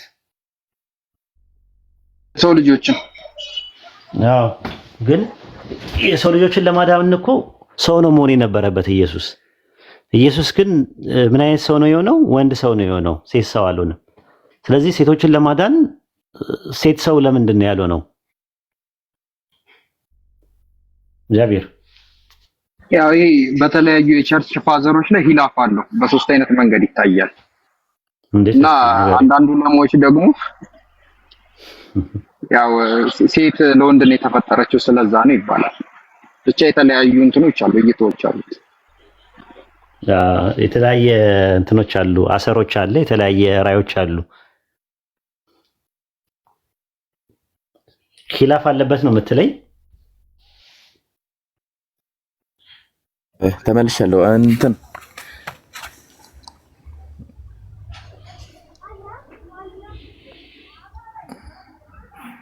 እየጠየቅኝ ነበር እንዴ? አዎ። አይ እግዚአብሔር ወልድ ሰውን ለማዳን ነው አይደል ሰው የሆነው? አዎ። ኦኬ። ሰውን ለማዳን ሲባል ሴትን ያካትታል እንዴ? ሁሉንም ነው እንጂ የሱ ፍጥረት ነው። ኦኬ። ወንድ የሆነው ለምንድን ነው? ሴት ለምንድን ነው ያለው ነው? ያው ለክብሩም እንድመቸው ምናምን ነው። አንተ እንዴት ነው ውርደት ውስጥ ነው ያለችው እኮ ሴት ለምን ወይ ሴትና ወንድ ያለው ነገር ለምን አልመጣም? አሁን እኮ አለ እኮ ባዮሴክስ የሚባል አለ በአሁን ሰዓት አንዳንድ ፍጥረቶች ወንድም ሴትም ያላቸው አሉ። እና ለምንድን ነው ሴትም ወንድም ሆነ ያልመጣው? ሁለቱንም ለማዳን ከሆነ አይ በቃ እንደዚህ አይነት ጥያቄ የሆነ አለ አይደል? ከእናንተ ጋር የሆነ እንትን የሚሉ ሰዎች ናቸው የሚያስፈልጓቸው። አሁን ደግሞ ምን ለሚያስፈልገው? አይ ከምሬ እኮ ለማወቅ ከኔ ጋር እንትን የሆነ አይ እኔ በነገራችን ላይ ማውራት አልችልም እንደዚህ አይነት ነገር። ኖ አይ አይደለም እኮ ከምሬ እኮ ነው የምልህ። ሰውን ለማዳን ነው ሰው የሆነው ካላችሁ፣ ስለዚህ ሰውን ለማዳን ከሆነ ሰው ከሆነ ሁለቱንም ነው ማዳን ያለበት፣ ሴትንም ወንድንም ነው ማዳን ያለበት። ስለዚህ ሁለቱንም ለማዳን ደግሞ ሰው ለመሆን ሰው ከሆነ ወንድ ለማዳን ነው ወይ ወንድ የሆነው? ለምንድን ነው ሴት ያልሆነው ነው ጥያቄው። አይ ሴት ከሆነ ደግሞ ወንዱ ማን ያድናል ከተባለ ደግሞ ሁለቱንም ለምን ያድናል? አይ እንግዲህ እኔ ግን ጥያቄ ነው ታውቃለህ። ሁለቱንም ካዳነ ምን ትፈልጋለህ? እሱማ እንደዛ ከሆነ እኮ ሰውም ሳይሆን ሰውም ማዳን ይችላል አይደል እንዴ? ዋናው ሰውም ሳይሆን ሰውም ማዳን ይችላል አይደል እንዴ?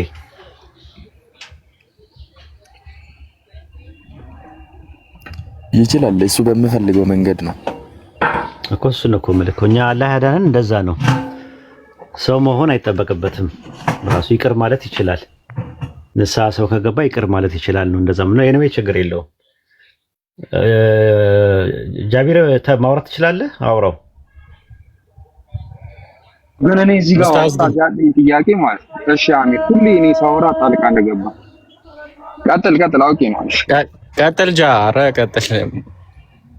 ውጪ ነው ያሉት፣ ጫጫታ ውስጥ ነው ያሉት። ቀጥል፣ ችግር የለውም። እንትን ስትል አወራለሁ። ምንድነው እኔ ልል የነበረው እኛ አሁን አምላካችንን አላህ አባት አንለው አይደል? አይባልም። የፍጡር የሆነ ነገር አንተውምና እነሱ ግን እግዚአብሔርን አባት ይሉታልና እናትስ ማለት ይችላሉ ወይ? እህትስ ማለት ይችላሉ ወይ? አክስት፣ አጎት፣ አያት ማለት ይቻላል? እሺ አንዴ አባት አንልም ላልከው አባት ያው እናንተ አትጠቀሙም እንጂ አባት የሚል ነገር ያው እንዴት ነው ማለት ለምንድን ነው አስገኝም እንትን አይልም እንዴ? እኛ አስገኝ በሚለው ነው አባት ብለን የምንጠቀመው፣ አስገኝ በመሆኑ ነው እንጂ አባት ሲባል አባት እንደ ሰው ምናምን አይደለም። ሰይፍ እግዚአብሔርን ሰይፍ እያላችሁ ትጠሩታላችሁ። እግዚአብሔርን ሰይፍ ብላችሁ ትጠሩታላችሁ። እያወራ ነበር። እግዚአብሔርን ሰይፍ ብላችሁ ትጠሩታላችሁ ወይ? ኦኬ፣ እግዚአብሔር ሰይፍ ነው ይላል። ሰይፍ ነው ለምን አትሉትም?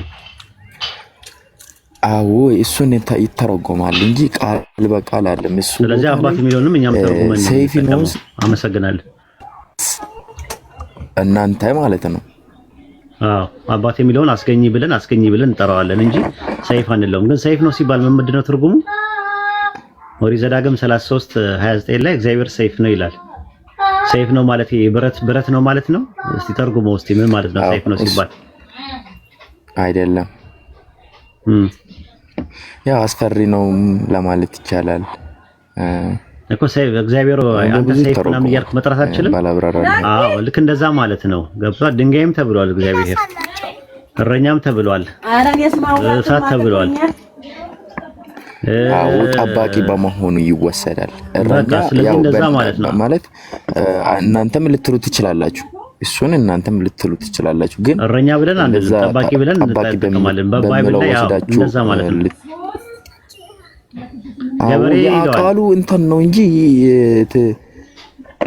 ገበሬ ይለዋል። ግን ገበሬ አንለውም እኛ። ገበሬ ማለት ተንከባካቢ ማለት ነው። አላህ ተንከባካቢ እንለዋለን፣ ግን ገበሬ አንለውም። ራሱ አብ የሚለው የዕብራይስጥ ቃል ምንድነው ትርጉሙ? ስንት ትርጉም አለው ታውቃለህ?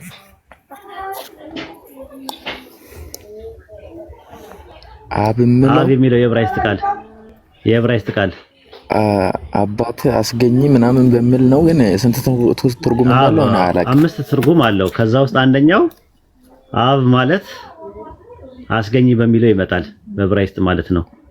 ስለዚህ አስገኝ የሚል አባት ብለን አንጠራውም፣ ግን አብ አስገኝ ብለን እንጠራዋለን በቋንቋችን።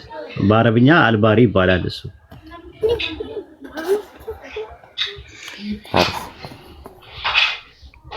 ገብቷል። እንደዛ ይላል ትንቢተ ሚልክያስ ምዕራፍ 2 ቁጥር 10 ላይ ለሁላችን አንድ አባት ያለ አይደለምን? አንድ አምላክስ የፈጠረን አይደለምን? ይላል። ስለዚህ ለሁላችን አንድ አባት ያለ አይደለምን? አንድ አምላክስ የፈጠረን አይደለምን? ይላል። ከፍቼ ላሳያችሁ ያ ጀማ። እሺ ይታያቸዋል? ያ ጀማ ይታያቸዋል? ይታያቸዋል?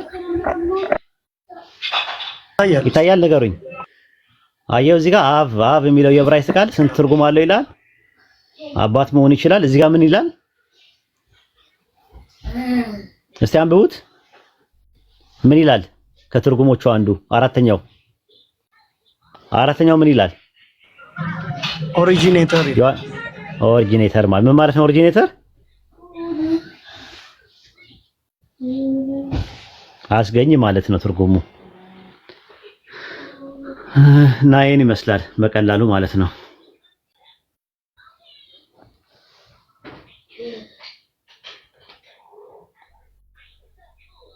እኮ እንደዛ ነው የምንጠቀመው። ስለዚህ የኢየሱስ ክርስቶስ አባትና አምላክ ሲባል ምንድን ነው የምትጠቀመው?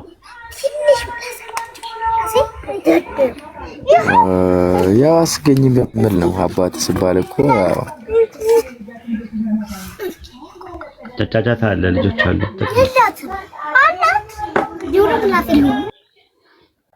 ኦኬ ሌላ ሰው አስገቡና እስቲ እናወራ ደግሞ ትንሽ እና እንውጣ።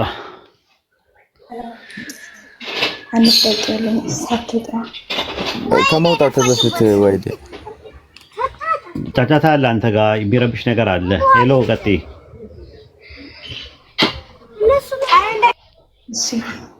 ሰላም ነው? ሰላም ነኝ። ሄሎ እንዴት ነሽ? አንቱ ልበል አንተ ልበል? አንቺ አትበይኝ እንጂ የፈለግሽውን በይኝ። በእኛ በቤተሰብ ደረጃ አንቺ ተብለን አናውቅም። አንተ ልበል ትንሽ አንቱ ትንሽ ቆይቼ አንተ ስለምን ምንም ችግር የለውም። ምንም ችግር የለም። በፈለግሽው ብትጠሪኝ ይቻላል።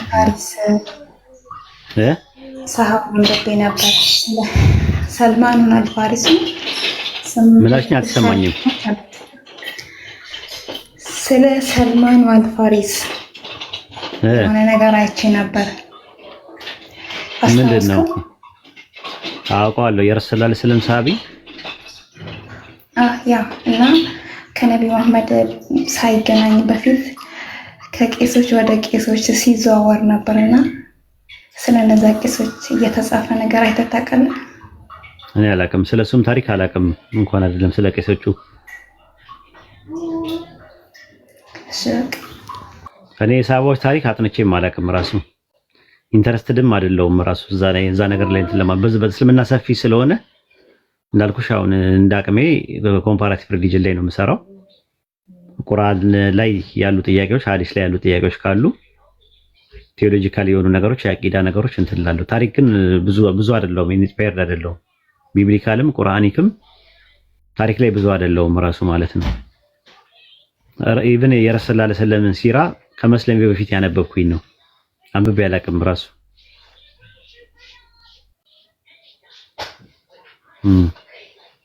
ጥያቄ የሆነብሽ ነገር ካለ መጠየቅ ትችያለሽ። ማወቅ የምትፈልጊው ነገር ካለ ደግሞ ይነግሩሻል ሌሎች ልጆች ማለት ነው ከፈለግሽ። እኔ ግን እንትን አይደለም፣ ኢንስፓየርድ አይደለሁም በእነዚህ አይነት ነገር። ፍላጎቱ ብዙም የለኝም። ታሪክ ነገር ደስ ይለኛል። ታሪኩን የሚነግሩሽ አንቺ በጣም ማወቅ ከፈለግሽ እና ከጓጓሽ ይኸው የሚነግሩሽ ልጆች ካሉ ይነግሩሻል። አይጠፉም ገስት ላይ እንደዚህ አይነት ነገር በጣም ኢንስፓየርድ የሚያደርጋቸው። ስለ ሰልማን አልፋርሲ የሚነግራት ሰው አለ? ታሪኩን ስለሱ ታሪክ አይደለም፣ ታሪኩን አውቀዋለሁ። ስለነዛ ቄሶች ከአንድ ቄስ ወደ አንድ ቄስ ሲሄድ ነው የነበረውና እነዛ ቄሶች ምን ተከታይ ነበሩ? ምን ነበር የሚያምኑት? ስለነዛ ቄሶች ነው ታሪከው። ስለ ሰሃቢው አይደለም። አላውቅም። እሱን የሚነግራት ሰው ካለ ንገሯት። ምን ትምትሉ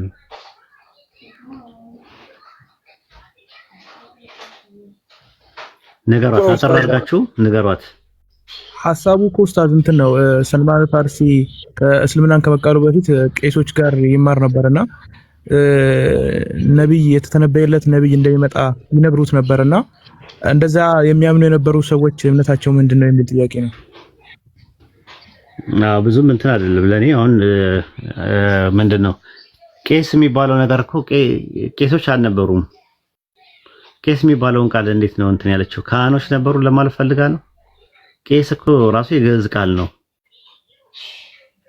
የሃይማኖት መምህራን ነበሩ ምናምን ለማለት ፈልጋ። ሰላም አለይኩም ካቱ ኡስታዝ እንዴት ናቸው? ወአለይኩም ሰላም ወራህመቱላሂ ወበረካቱ። እሷ ላይ ቀይስ ሳይሆን ሩህባን የሚሉ አረብኛ ቃል አለ። ሰልማን ፋሪሲ ረዲየላሁ ዐንሁ እሱ ልክ እንደሰለሙበት ታይም ላይ ነብይ ሰለላሁ ዐለይሂ ወሰለም አንድ ቃል ተናግሮ ነበረ። እስልምና ወይም ኢማን ትልቁ ተራራዎች ላይ ቢገኝ ኖሮ የሚያገኘው ቢሆን ሰልማን ፋሪሲ ብሎ ደረታቸው ላይ ሲማቱ ነበረ። ይሄ ደግሞ ከምን አንፃር ነው? ሰልማን ፋሪሲ በጣም ሲንከራተት ነበረ። መጀመሪያ መጆሲ ጋር ነበረ። መጆሲ ማለት እነዚህ ለእሳት አምልኮት እሳት የሚያመልኩት ነው አይ ቲንክ። ከዛም በኋላ እንዲህ ያለ በክርስትና ላይ ያለ ሁለት ቄሶች ነበሩ ማለት ረሃባኖች ነበሩ። አንዱ ሐቅ የበላ ነበረ ማለት የደበቀ ሰደቃዎቹን እንትን ያለ የተቀበለ የደበቀ ነበርና እሱ ከመሞቱ በፊት ነግሮት ነበረ። አንዱ ደግሞ አይበላም ነበር ሐቀኛ ነበርና ይሄ ሁሉ መከራ እንትን ያለ መጨረሻ ላይ ነብይ ሰለላሁ ዐለይሂ ወሰለም እንደሚመጡ ትንቢት ላይ ካነበበ በኋላ ወደ ነብይ ሰለላሁ ዐለይሂ ወሰለም ነበረ ዘገባዎች ታሪክ ላይ አንድ አፈር የመጣበት ትምህርቱ ምን እንደነበረ ምን መጽሐፍ ላይ እንደነበረ የመጣ ነገር የለም። ግን አብዛኛው ሲረቱል ዓለም ነው በለማን ነው ቢዳያ ወኒሃያ ላይ ኢብኑ ከሲር ያስቀመጠው ከስላሴ እና ከእንትና ጋር ያልተነካካ ወይም ከኢየሱስ ጋር የተነካካ ነገር ኖርማል እንትን የነበረ ክርስትና ማለት ነው። እሱን ሲከተሉ ነበረ ማለት ነው። እሷ ይሄን ተፈለገችው። አይ ይኖራል ለዛ የሰማሁትም ነገር እኮ አለ። ግን እኔ እንትን አይደል ኢንስፓየርድ አይደለም። ሶሪያ ያሉ አንድ የንስጥሮስ እምነት ተከታይ የነበረ ባህሪያ ነው ምናምን የሚባልም ሰው ነበር ታስታውስ እንደሆነ ብሎ የሚናገሩ አሉ። እና ሀተመ ነብይ የሚለውን እንትን በጀርባቸው ላይ ተጽፎባቸው ነበር። ከዛ በኋላ ስለሱ መምጣት ነግሯቸው ነበር ምናምን የሚለዎች ኦሪየንታሊስቶች ያወሩታል እንደዚህ አይነት ነገር። እኔ ብዙ እንትን አይደለም ሲራ ላይ ብዙ ኢንስፓየርድ አይደለም ፍላጎቱ የለኝም።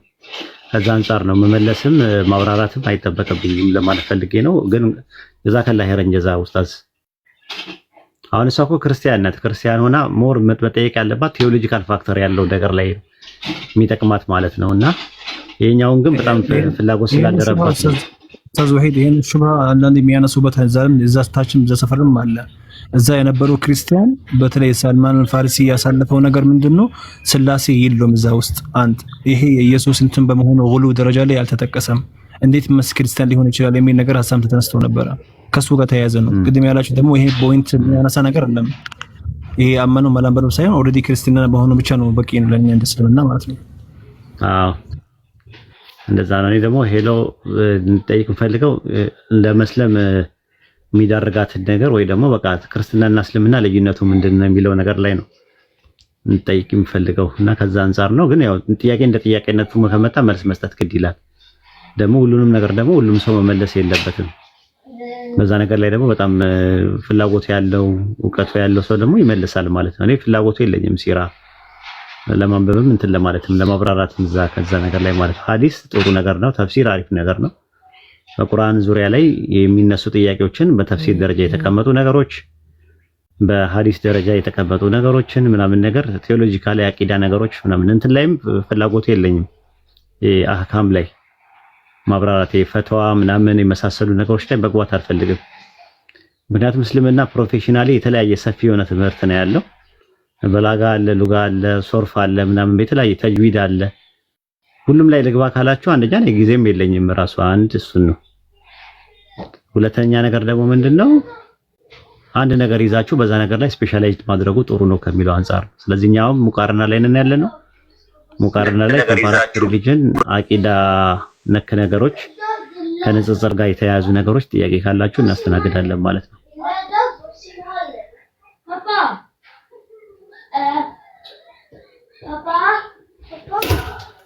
በቃ እሺ፣ አንዳንድ መጠይቅ ጥያቄዎች አሉኝ። መጽሐፍ ቅዱስን እያነበብኩ ነው። አንዳንድ ጥያቄዎችን ጠይቃለሁ፣ ግን ጥያቄ እንትኖችን ገና አንብቤ አልጨረስኩም። ግን ይሄን ነገር ውስጤ ላይ ጥያቄ ስለነበረ ነው። ሁሱ ቤት ደግሞ ትናንትና ጠይቄያለሁ። ግን አንዴ ጠየኩትና መልሶልኛል፣ ግን በደንብ ስላልገባኝ ሼም ያዘኝና ወረድኩኝ። ለዛ ነው ድጋሚ የጠየኩት። ታች የምትጽፉ ሰዎች እሺ፣ መልካም ጊዜ። አይ መጠየቅሽን አልተቃወሙሽም። ሄሎ ስሚኝ፣ አዳምጪኝማ። መጠየቅሽን አይደለም የተቃወሙት እነሱም ራሱ ማለት ነው። ባይሆን ምንድነው ሌላ ቦታ ላይ ተመልሶላታል ነው የሚሉት። ሌላ ቦታ ላይ ማለት እሱ ጋርም ጠይቃ ነበረ ተመልሶላታል ነው እያሉ ያሉት። ምንም እንትን የሚል ነገር የለውም፣ ችግር የለውም። መጠየቅሽ ምንም የጥያቄ ፉንጋ የለውም እኛ ጋር። ግን ሁሉንም ጥያቄ ደግሞ መመለስ ደግሞ የኛ ግዴታ የለብንም። ለምን? ውስንነት አለብን። ማናቃቸው ነገሮች አሉ። ገብቶሻል የምልሽ? ውስንነት አለብን። አሁን አንዳንድ ሰዎች ይናደዳሉ፣ ሜሴንጀር ላይ ይመጡና ጥያቄ ይጠይቃሉ እና አላውቀውም ስላቸው የሆነ እያላገጥኩኝ ነው የሚመስላቸው። እያላገጥኩኝ ምናምን ነገር ምናምን። እንዴት አንተ አታውቀውም? ይሄንማ ታውቀዋለህ። የእነሱ ግምት ነው። እኔ ያለኝ ደግ ስለሆንኩኝ እኮ ነው፣ ሌላ ነገር አይደለም። በቃ ደግ ነኝ። ያለኝን ብቻ ያቺ ፍትቷንም ምንዋንም እያመጣው ከእናንተ ጋር ስለምበላ ነው እንጂ ቁርጥ ምናምን ክትፎ ምናምን ሰንዱቅ ምናምን እስኩስቲ ምናምን አጠብቁ ከኔ። ሰንዱቅና እስኩስቲ አጠብቁ ምናምን። እኔ እንትን ላለው እችላለሁ፣ ላልሰራው እችላለሁ። እንደ አቅም ነው የሚካሄደው ሁሉ ነገር ማለት ነው። ያለኝን ስለማበላችሁ ሀብታም እመስላችኋለሁ ዝም ብላችሁ ስታስቡት።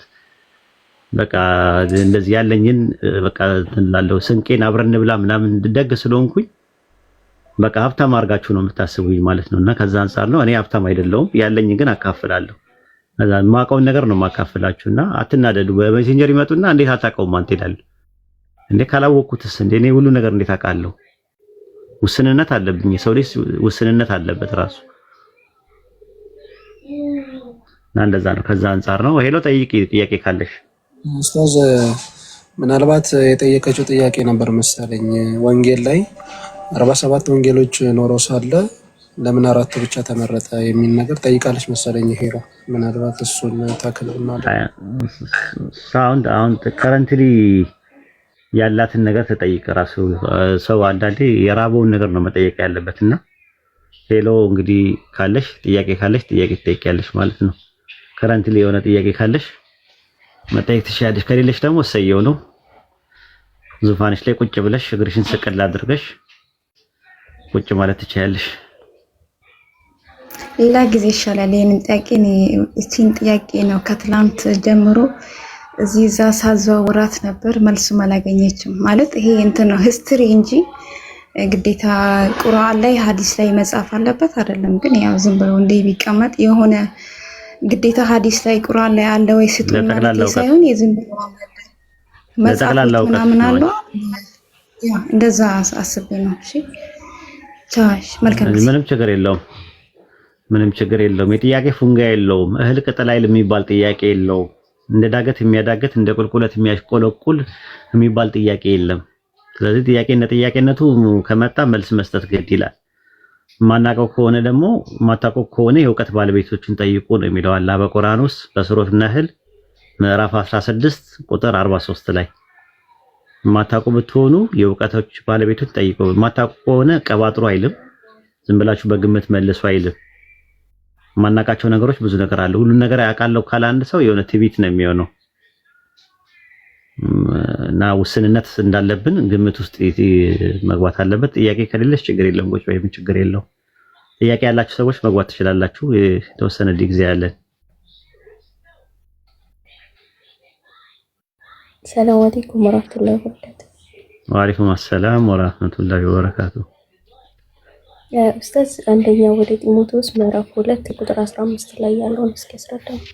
አንደኛ ወደ ጢሞቴዎስ ሰው ነው ወይስ ቦታ ነው?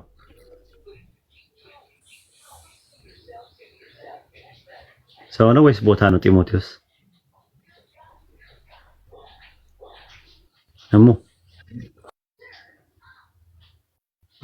እሙ አለሽ?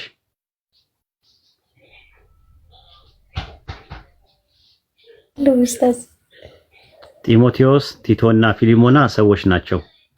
ወደ ስንል ግን ቦታ ነው። አንደኛ ቆሮንቶስ ወደ ቆሮንቶስ ሰዎች፣ ወደ ተሰሎንቄ ሰዎች፣ ወደ ፊልጵስዩስ፣ ወደ ቆላሲስ፣ ወደ ሮሜ ሰዎች ካልን ቦታ ነው።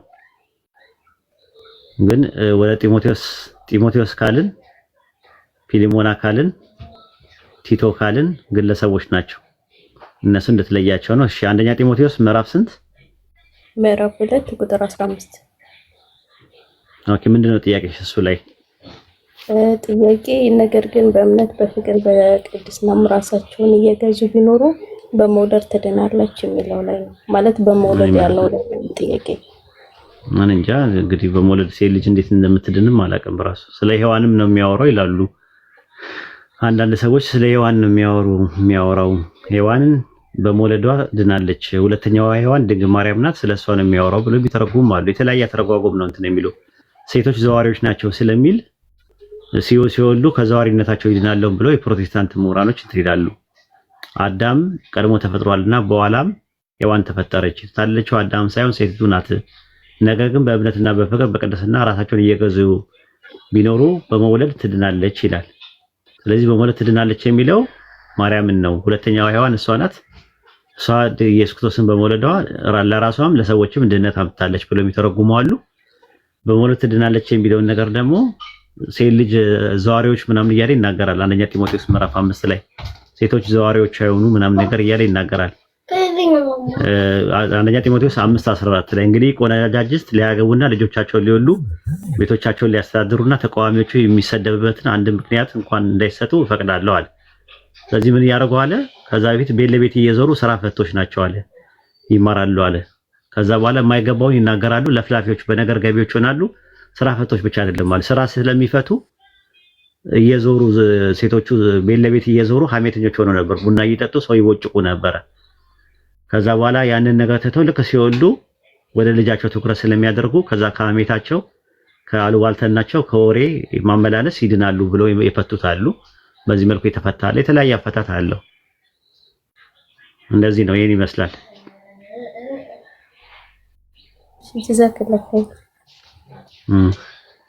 የነሱ አተረጓጉም እንግዲህ እኔ መጽሐፍ አይደለም ግን ሴት በማህበር አይደለም ይቅርና በማህበር ይቅርና በግል ራሱ ማስተማር አትችልም። እዛው ላይ አንደኛ ጢሞቴዎስ ምዕራፍ 2 ላይ የሚገርም ጥቅስ ነው የሚናገረው ማለት ነው። ቁጥር 11 እና 12 ላይ ሴት በነገር ሁሉ እየተገዛች በዝግታ ትማር፣ ሴት ግን በዝምታ ትኑር እንጂ ልታስተምር ወይም በወንድ ላይ ልትሰለጥን አልፈቅድም ነው የሚለው። ማስተማር አይፈቀድም። ሴት ልጅ ማስተማር የለባትም። የትም ቦታ ማስተማር ያለበት ወንድ ብቻ ነው። አንደኛ ነገር። ሁለተኛ ነገር ደግሞ ሴቶች በሚገባ ልብስና ከፍረትና ራሳቸውን ከመግዛት ጋር ሰውነታቸውን ይሸልሙ፣ እግዚአብሔርን እንፈራለን ለሚሉ ሴቶች በሚገባ መልካም በማድረግ እንጂ በሹሩባና በወርቅ ወይም በእንቁ ወይም ዋጋ እጅግ በከበረ ልብስ አይሸለሙ ይላል። ሹሩባ አርቲፊሻል ሂማን ሄር ምናምን የሚጠቀሙ ሴቶች አሁን ይህን ጥቅስ እንዴት ያደርጉታል? ወርቅ ደግሞ አይጠቀሙ ይላል። በወርቅ ወይም በእንቁ የተከለከለ ነው። ራሱ ወርቅ ማድረግ፣ ጣት ላይ ማድረግ፣ አንገት ላይ ማድረግ፣ አንገት ሐብል፣ የእግር አምባር ምናምን ነገር ማድረግ የተከለከለ ነው እንደ ጳውሎስ ትምህርት እና ስለማይከተሉ ወሂድ እንደምን አለ? ሰላም ነው ያልፋል። ደህና ነኝ። ደህና ነህ? ሰላም ነኝ። የምትለው ነገር አለ እዚህ ጋር ያነሳችሁ ላይ እሙ ላይ? እኔ የምለው አዳም መጀመሪያ ነው የተፈጠረ ብለሃል። ከዛ ሔዋን ነው ብለሃል። ልክ ነህ? አዎ ይላል። አዎ እንደዛ ጥቅሱ ላይ ነው እንደዛ የሚለው። ኦኬ ከየትኛው ጥቅስ ላይ? አንደኛ ጢሞቴዎስ ምዕራፍ 2 ቁጥር 13 ላይ ቁርአን ላይ ይላል አዳም ቀድሞ ተፈጠረ ከዛ ሔዋን ተፈጠረች የሚል በቅድመ ከተል። አዎ እንደዛ አለው። ኦኬ ስንት ልጆችን ወለደ እሱ? በቁጥር አልተገለጹም። ሁለት ልጆች ግን እንደነበሩት ይናገራል። ማንና ማን? አቤልና ቃየል የሚባሉ ሁለት ልጆች ነው። ይሄማ የእንትን ነው። ይሄ ሂብሩ ነው። ወደ በአረበኛ ማን ነው የሚባሉት ሁለቱ? አላስታውስም በአረበኛ ስማቸውን እኮ ማስታወስ ነበረብህ። ለምሳሌ እሺ አንተ አስታውስ ንገረኝ። አንተ እንድትነግረኝ ነው የምፈልገው። እኔ የማውቀው አቤልና ቃየል ነው የማውቀው እኮ። አንተ ንገረኛ፣ ምን ችግር አለው? ኖ ያንተ ነው። አንተ መጀመሪያ እኮ የምንጀምረው ከነሱ ነው አይደለ? ከዛ በኋላ ነው እንጂ ስሙን ምንድን ነው የፈለከው? በአረብኛ ስሙን ነው የፈለከው ወይስ ምንድን ነው የፈለከው? አዎ በአረበኛ ማን ይባላሉ? አራቱ ልጆችና የለም። ቁርአንና ሐዲስ ላይ እኮ የሉም እኮ።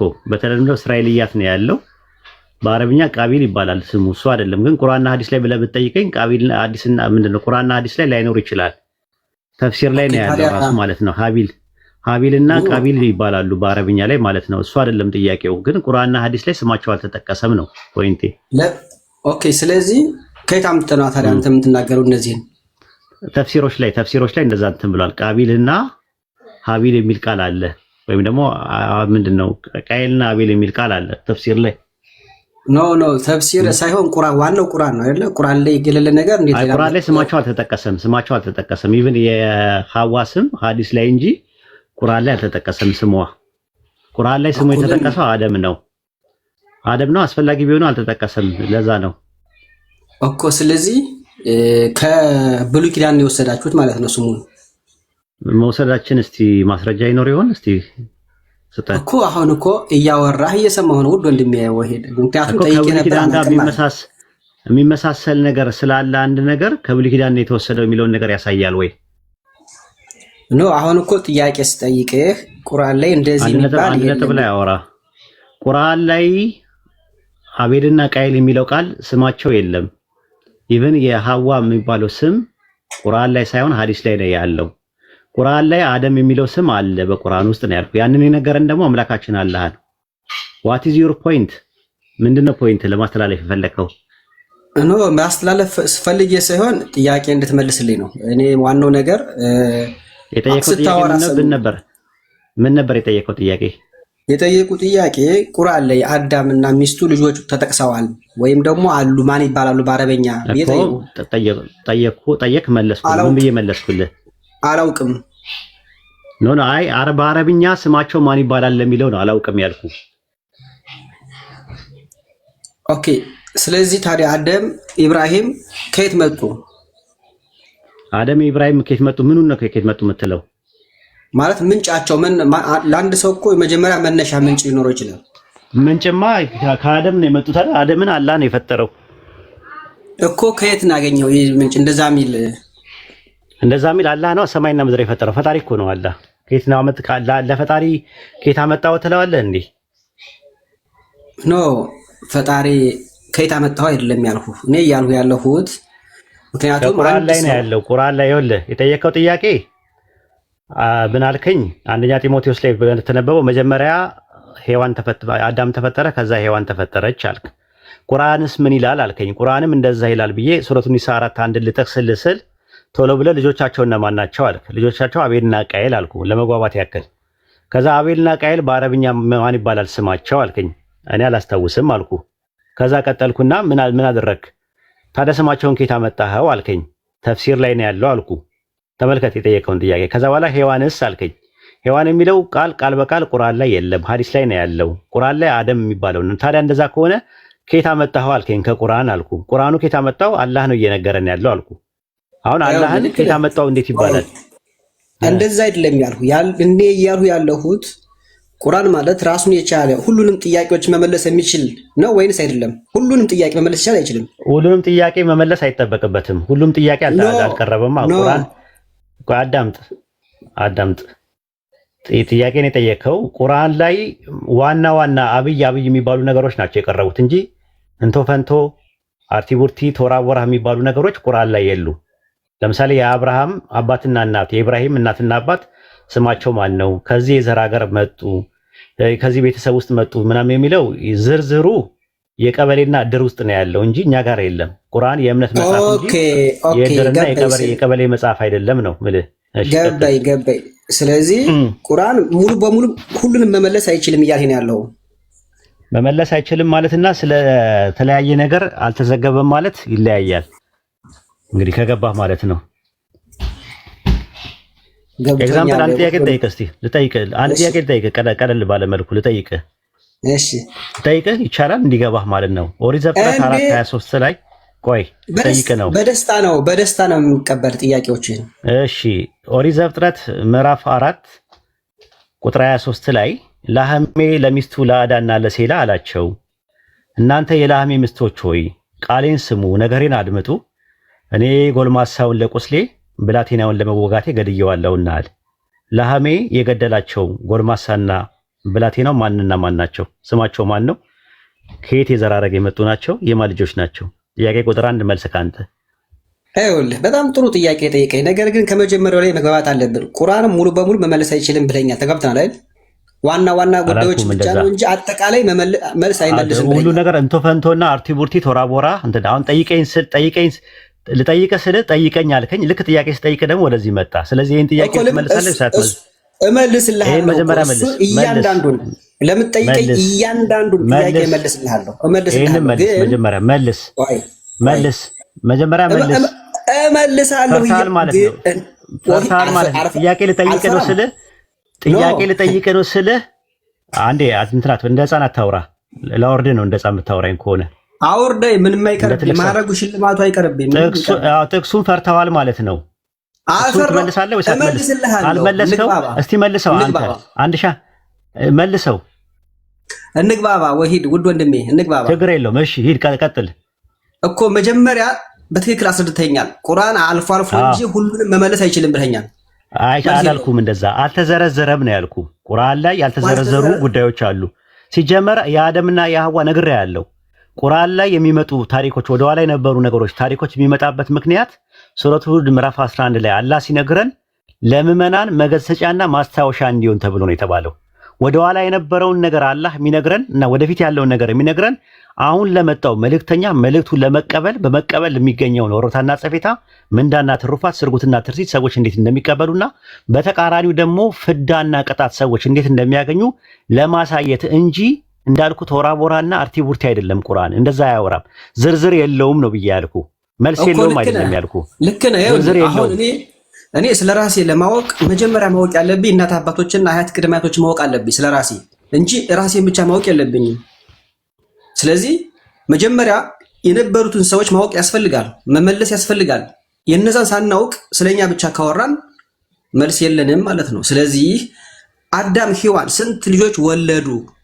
ማስረጃ ዝርዝር መልስ የለም ነው። በቃ አልተጠቀሰም ነው አልተዘረዘረም ነው ያልኩ። እኔ አሁን ይኸውልህ እንደ ህፃናት ታወራ ያልኩን ብቻ አልተዘረዘረም አልተጠቀሰም ነው ያልኩ።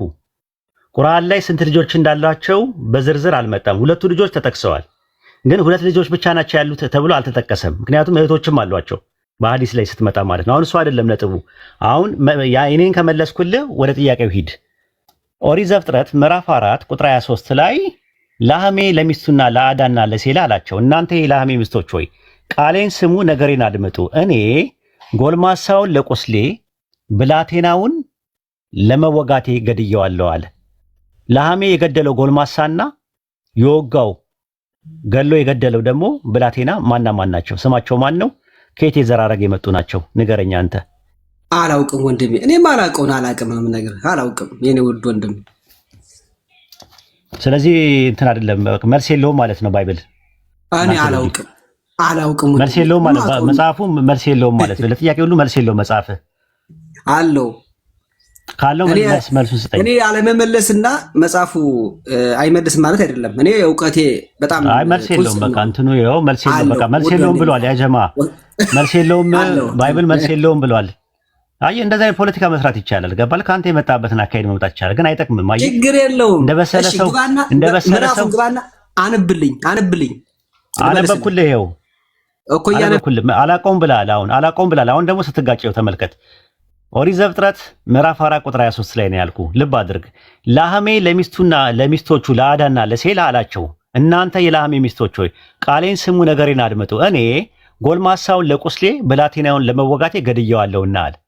ጎልማሳውንና ብላቴናውን ነው የገደላቸው። ብላቴናው ማን ነው? ጎልማሳው ማን ነው? ስማቸው ማን ነው? ከየት የዘራረግ የመጡ ናቸው? በስንት ዓመታቸው ነው የሞቱት? መቼ ነው የተወለዱት? እናትና አባታቸው እነማን ናቸው? ይኸው ጥያቄው ይሄ ነው። ጎሽ በጣም ጥሩ ጥያቄ ነው የጠየቀኝ። ነገር ግን አሁን እዚህ ላይ ዋናው ቁርአን አንተ መልስ የለም እንዳህ እኔ ደግሞ የምመልስልህ ኦሪት ወይም ቶራ ይባላል። ሁሉንም መልስ ስለ ዓለም አፈጣጠርም ሆነ ስለ ዓለም ከመፈጠሯ በፊት የነበረው ሁሉ መልስ አለን። ከመፈጠሯ የዚህ መልስልኝ አሁን የዚህ መልስልኝ 423 ልመልስልህ ነው ብለኛል። አሁን መልስልኝ 423 ላይ 423 ላይ ያለውን መልስልኝ ነው ያልኩ። እመልሳለሁ ብለህ ነው ተናገረ። ቆይ እገባለሁ። ኦሪት ዘፍጥረት ነው ያለኝ አይደል? ኦሪት ዘፍጥረት 423 ላይ 423 ኦኬ። ኦሪት ዘፍጥረት 423 ተረጋጋ ሁሉ ወንድሜ። 4 ያው አንተ እኮ ነው ያልተረጋጋው። ውድ ወንድሜ እኔ በጣም ነው የማከብረው። 423 4:23 በማስረጃ ነው የምናወራው። እንደ ህፃን ሲያረግህ ለህፃናት ጥሩ ማባበል። እሺ ይሄው ሴላም ይላል። ይሄው ሴላ ይላል ከ22 ጀምሮ ነው ማነበልህ። ምክንያቱም ሴላም ደግሞ ከናስና ከናናስ አይደለም ከናስና አራ አማርኛ በትክክል ከናስና ከብረት ከናናስ ብለህ ትላለህ እንዴ? ምን ችግር አለ? አማርኛ በትክክል አንብብ፣ ባይብሉን እንትን በትክክል አንብብ። ሴላም ደግሞ ከናስና ከብረት የሚቀጠቅጥ ዕቃን የሚሰራ ቱልባቃይንን ወለደ ነው የሚለው። የቱልባቃይን እህት ናአማ ነበረች። ጥበበኛ ሰው ወለደ። እሱ አይደለም ነጥቡ። ከዛ ቁጥር 23 ነው ጥያቄ። ለሐሜም ለሚስቶቹ ለአዳና ለሴላ አላቸው። ለሚስቶቹ ነው የሚለው፣ ለሚስቱ አይደለም የሚለው፣ ለሚስቶቹ ነው የሚለው። ኧረ በትክክል አማርኛ አንብብ። ነገሬን አድምጡ። እሺ ነገሬንም አድምጡ። ኧረ በትክክል መጀመሪያ አስተካክል። ለሐሜ ለሚስቶቹ ነው የሚለው፣ ለሚስቱ አይደለም። ቃሌንም ስሙ ነገሬንም አድምጡ። እኔም አይልም እኔ ነው የሚለው ለቁስሌ። ኧረ በለው አማርኛ። ኧረ በትክክል አንብብ። ያአላህ እኔም አትበላ። እኔም እኮ ብለህ ያለው እኔም አትበል። ምን አትጨምርበት እንዴ? የሌለውን ነገር አትጨምርበት ብዬ ነዋ። እኔም ያው እኮ ነው። እኔ ምን ልዩነት አለ? አሁን እኔ ምን የሚለው አለ? ለምን ትጨምራለህ? ኧረ በትክክል አንብብ ወገናችን። እኔ ጎልማሳውን እሺ ቀጥለው። ይኸው እኔም ጎልማሳውን ለቁስሌ ብላቴናውንም ለመውጋቴ ሳይሆን ለመወጋቴ ገድየዋለሁና ለመወጋቴ ነው። ለመውጋቴ አይደለም እንዴ? አማርኛ ለመውጋቴ አትበል። አማርኛውን አስተካክል አንብብ። ለመወጋቴ ነው የሚለው፣ ለመውጋቴ አይደለም። ቆይ ገድየዋለሁ አማርኛውን አሁን በዚህ አማርኛውን አስተካክል አንብብ እኮ ነው የምልህ። ኧረ ሰው እያዳመጠ ነው፣ ይታዘባል። ለመውጋቴ ሳይሆን ለመወጋቴ ብለህ አንብብ እስቲ። እሺ ለመወጋቴ ገድየዋለሁና ቃየንን 7 እጥፍ ይበቀሉታል፣ ላሜህ ግን 7 እጥፍ ይበቀሉታል። 7 በል። 7 እጥፍ አይደለም 7 በል። 7 ነው። 7 ነው። 7 ማለት 7 እጥፍ ይበቀሉታል፣ ላሜህ ግን 7 እጥፍ ይበቀሉታል እኮ። እንደዛ አትበላ። 7 በል። አሁን ጥያቄው ምንድነው? ጎልማሳና ሕፃኑ ጎልማሳና ብላቴና የተባለው አንተ እንደ ሕፃን አታወራ። ምን አይነት እንትን ነው? አማርኛ እንኳን በትክክል የማይችል አማርኛ እንኳን በትክክል የማትችል ሰው እንዴት ነው? ጥያቄውን ዘ ፖይንት አድርግና መልስ። ጎልማሳና ብላቴና የተባሉት ማን ናቸው? አንዴ ተረጋጋ ውድ ወንድሜ ተረጋጋ። እንዴ በቃ ሂድ ውረድ። በጉልበት መልስ ያለብህ። ደህና ሁን። ሂድ ውረድ። አማርኛ እንኳን በትክክል የማያውቅ አይሁዳዊ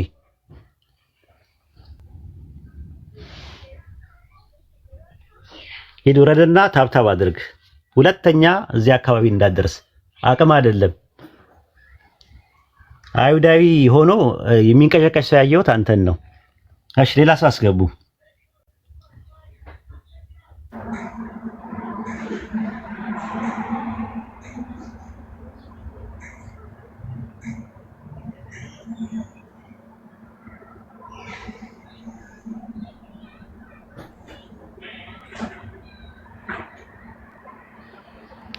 በነገራችን ላይ ይሄን ጥያቄ አይመልሰውም። አላውቀውም አለ መጀመሪያ ላይ።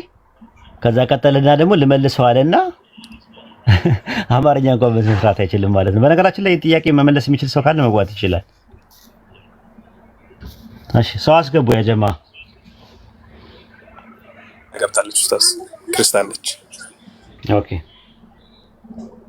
መቀጠል ትችላለች ከፈለገች። ሜሪና ይሰማሻል? ኦኬ እየሰማች አይደለም መሰለኝ። ሌላ ሰው አስገቡ። በቃ ወርዷትና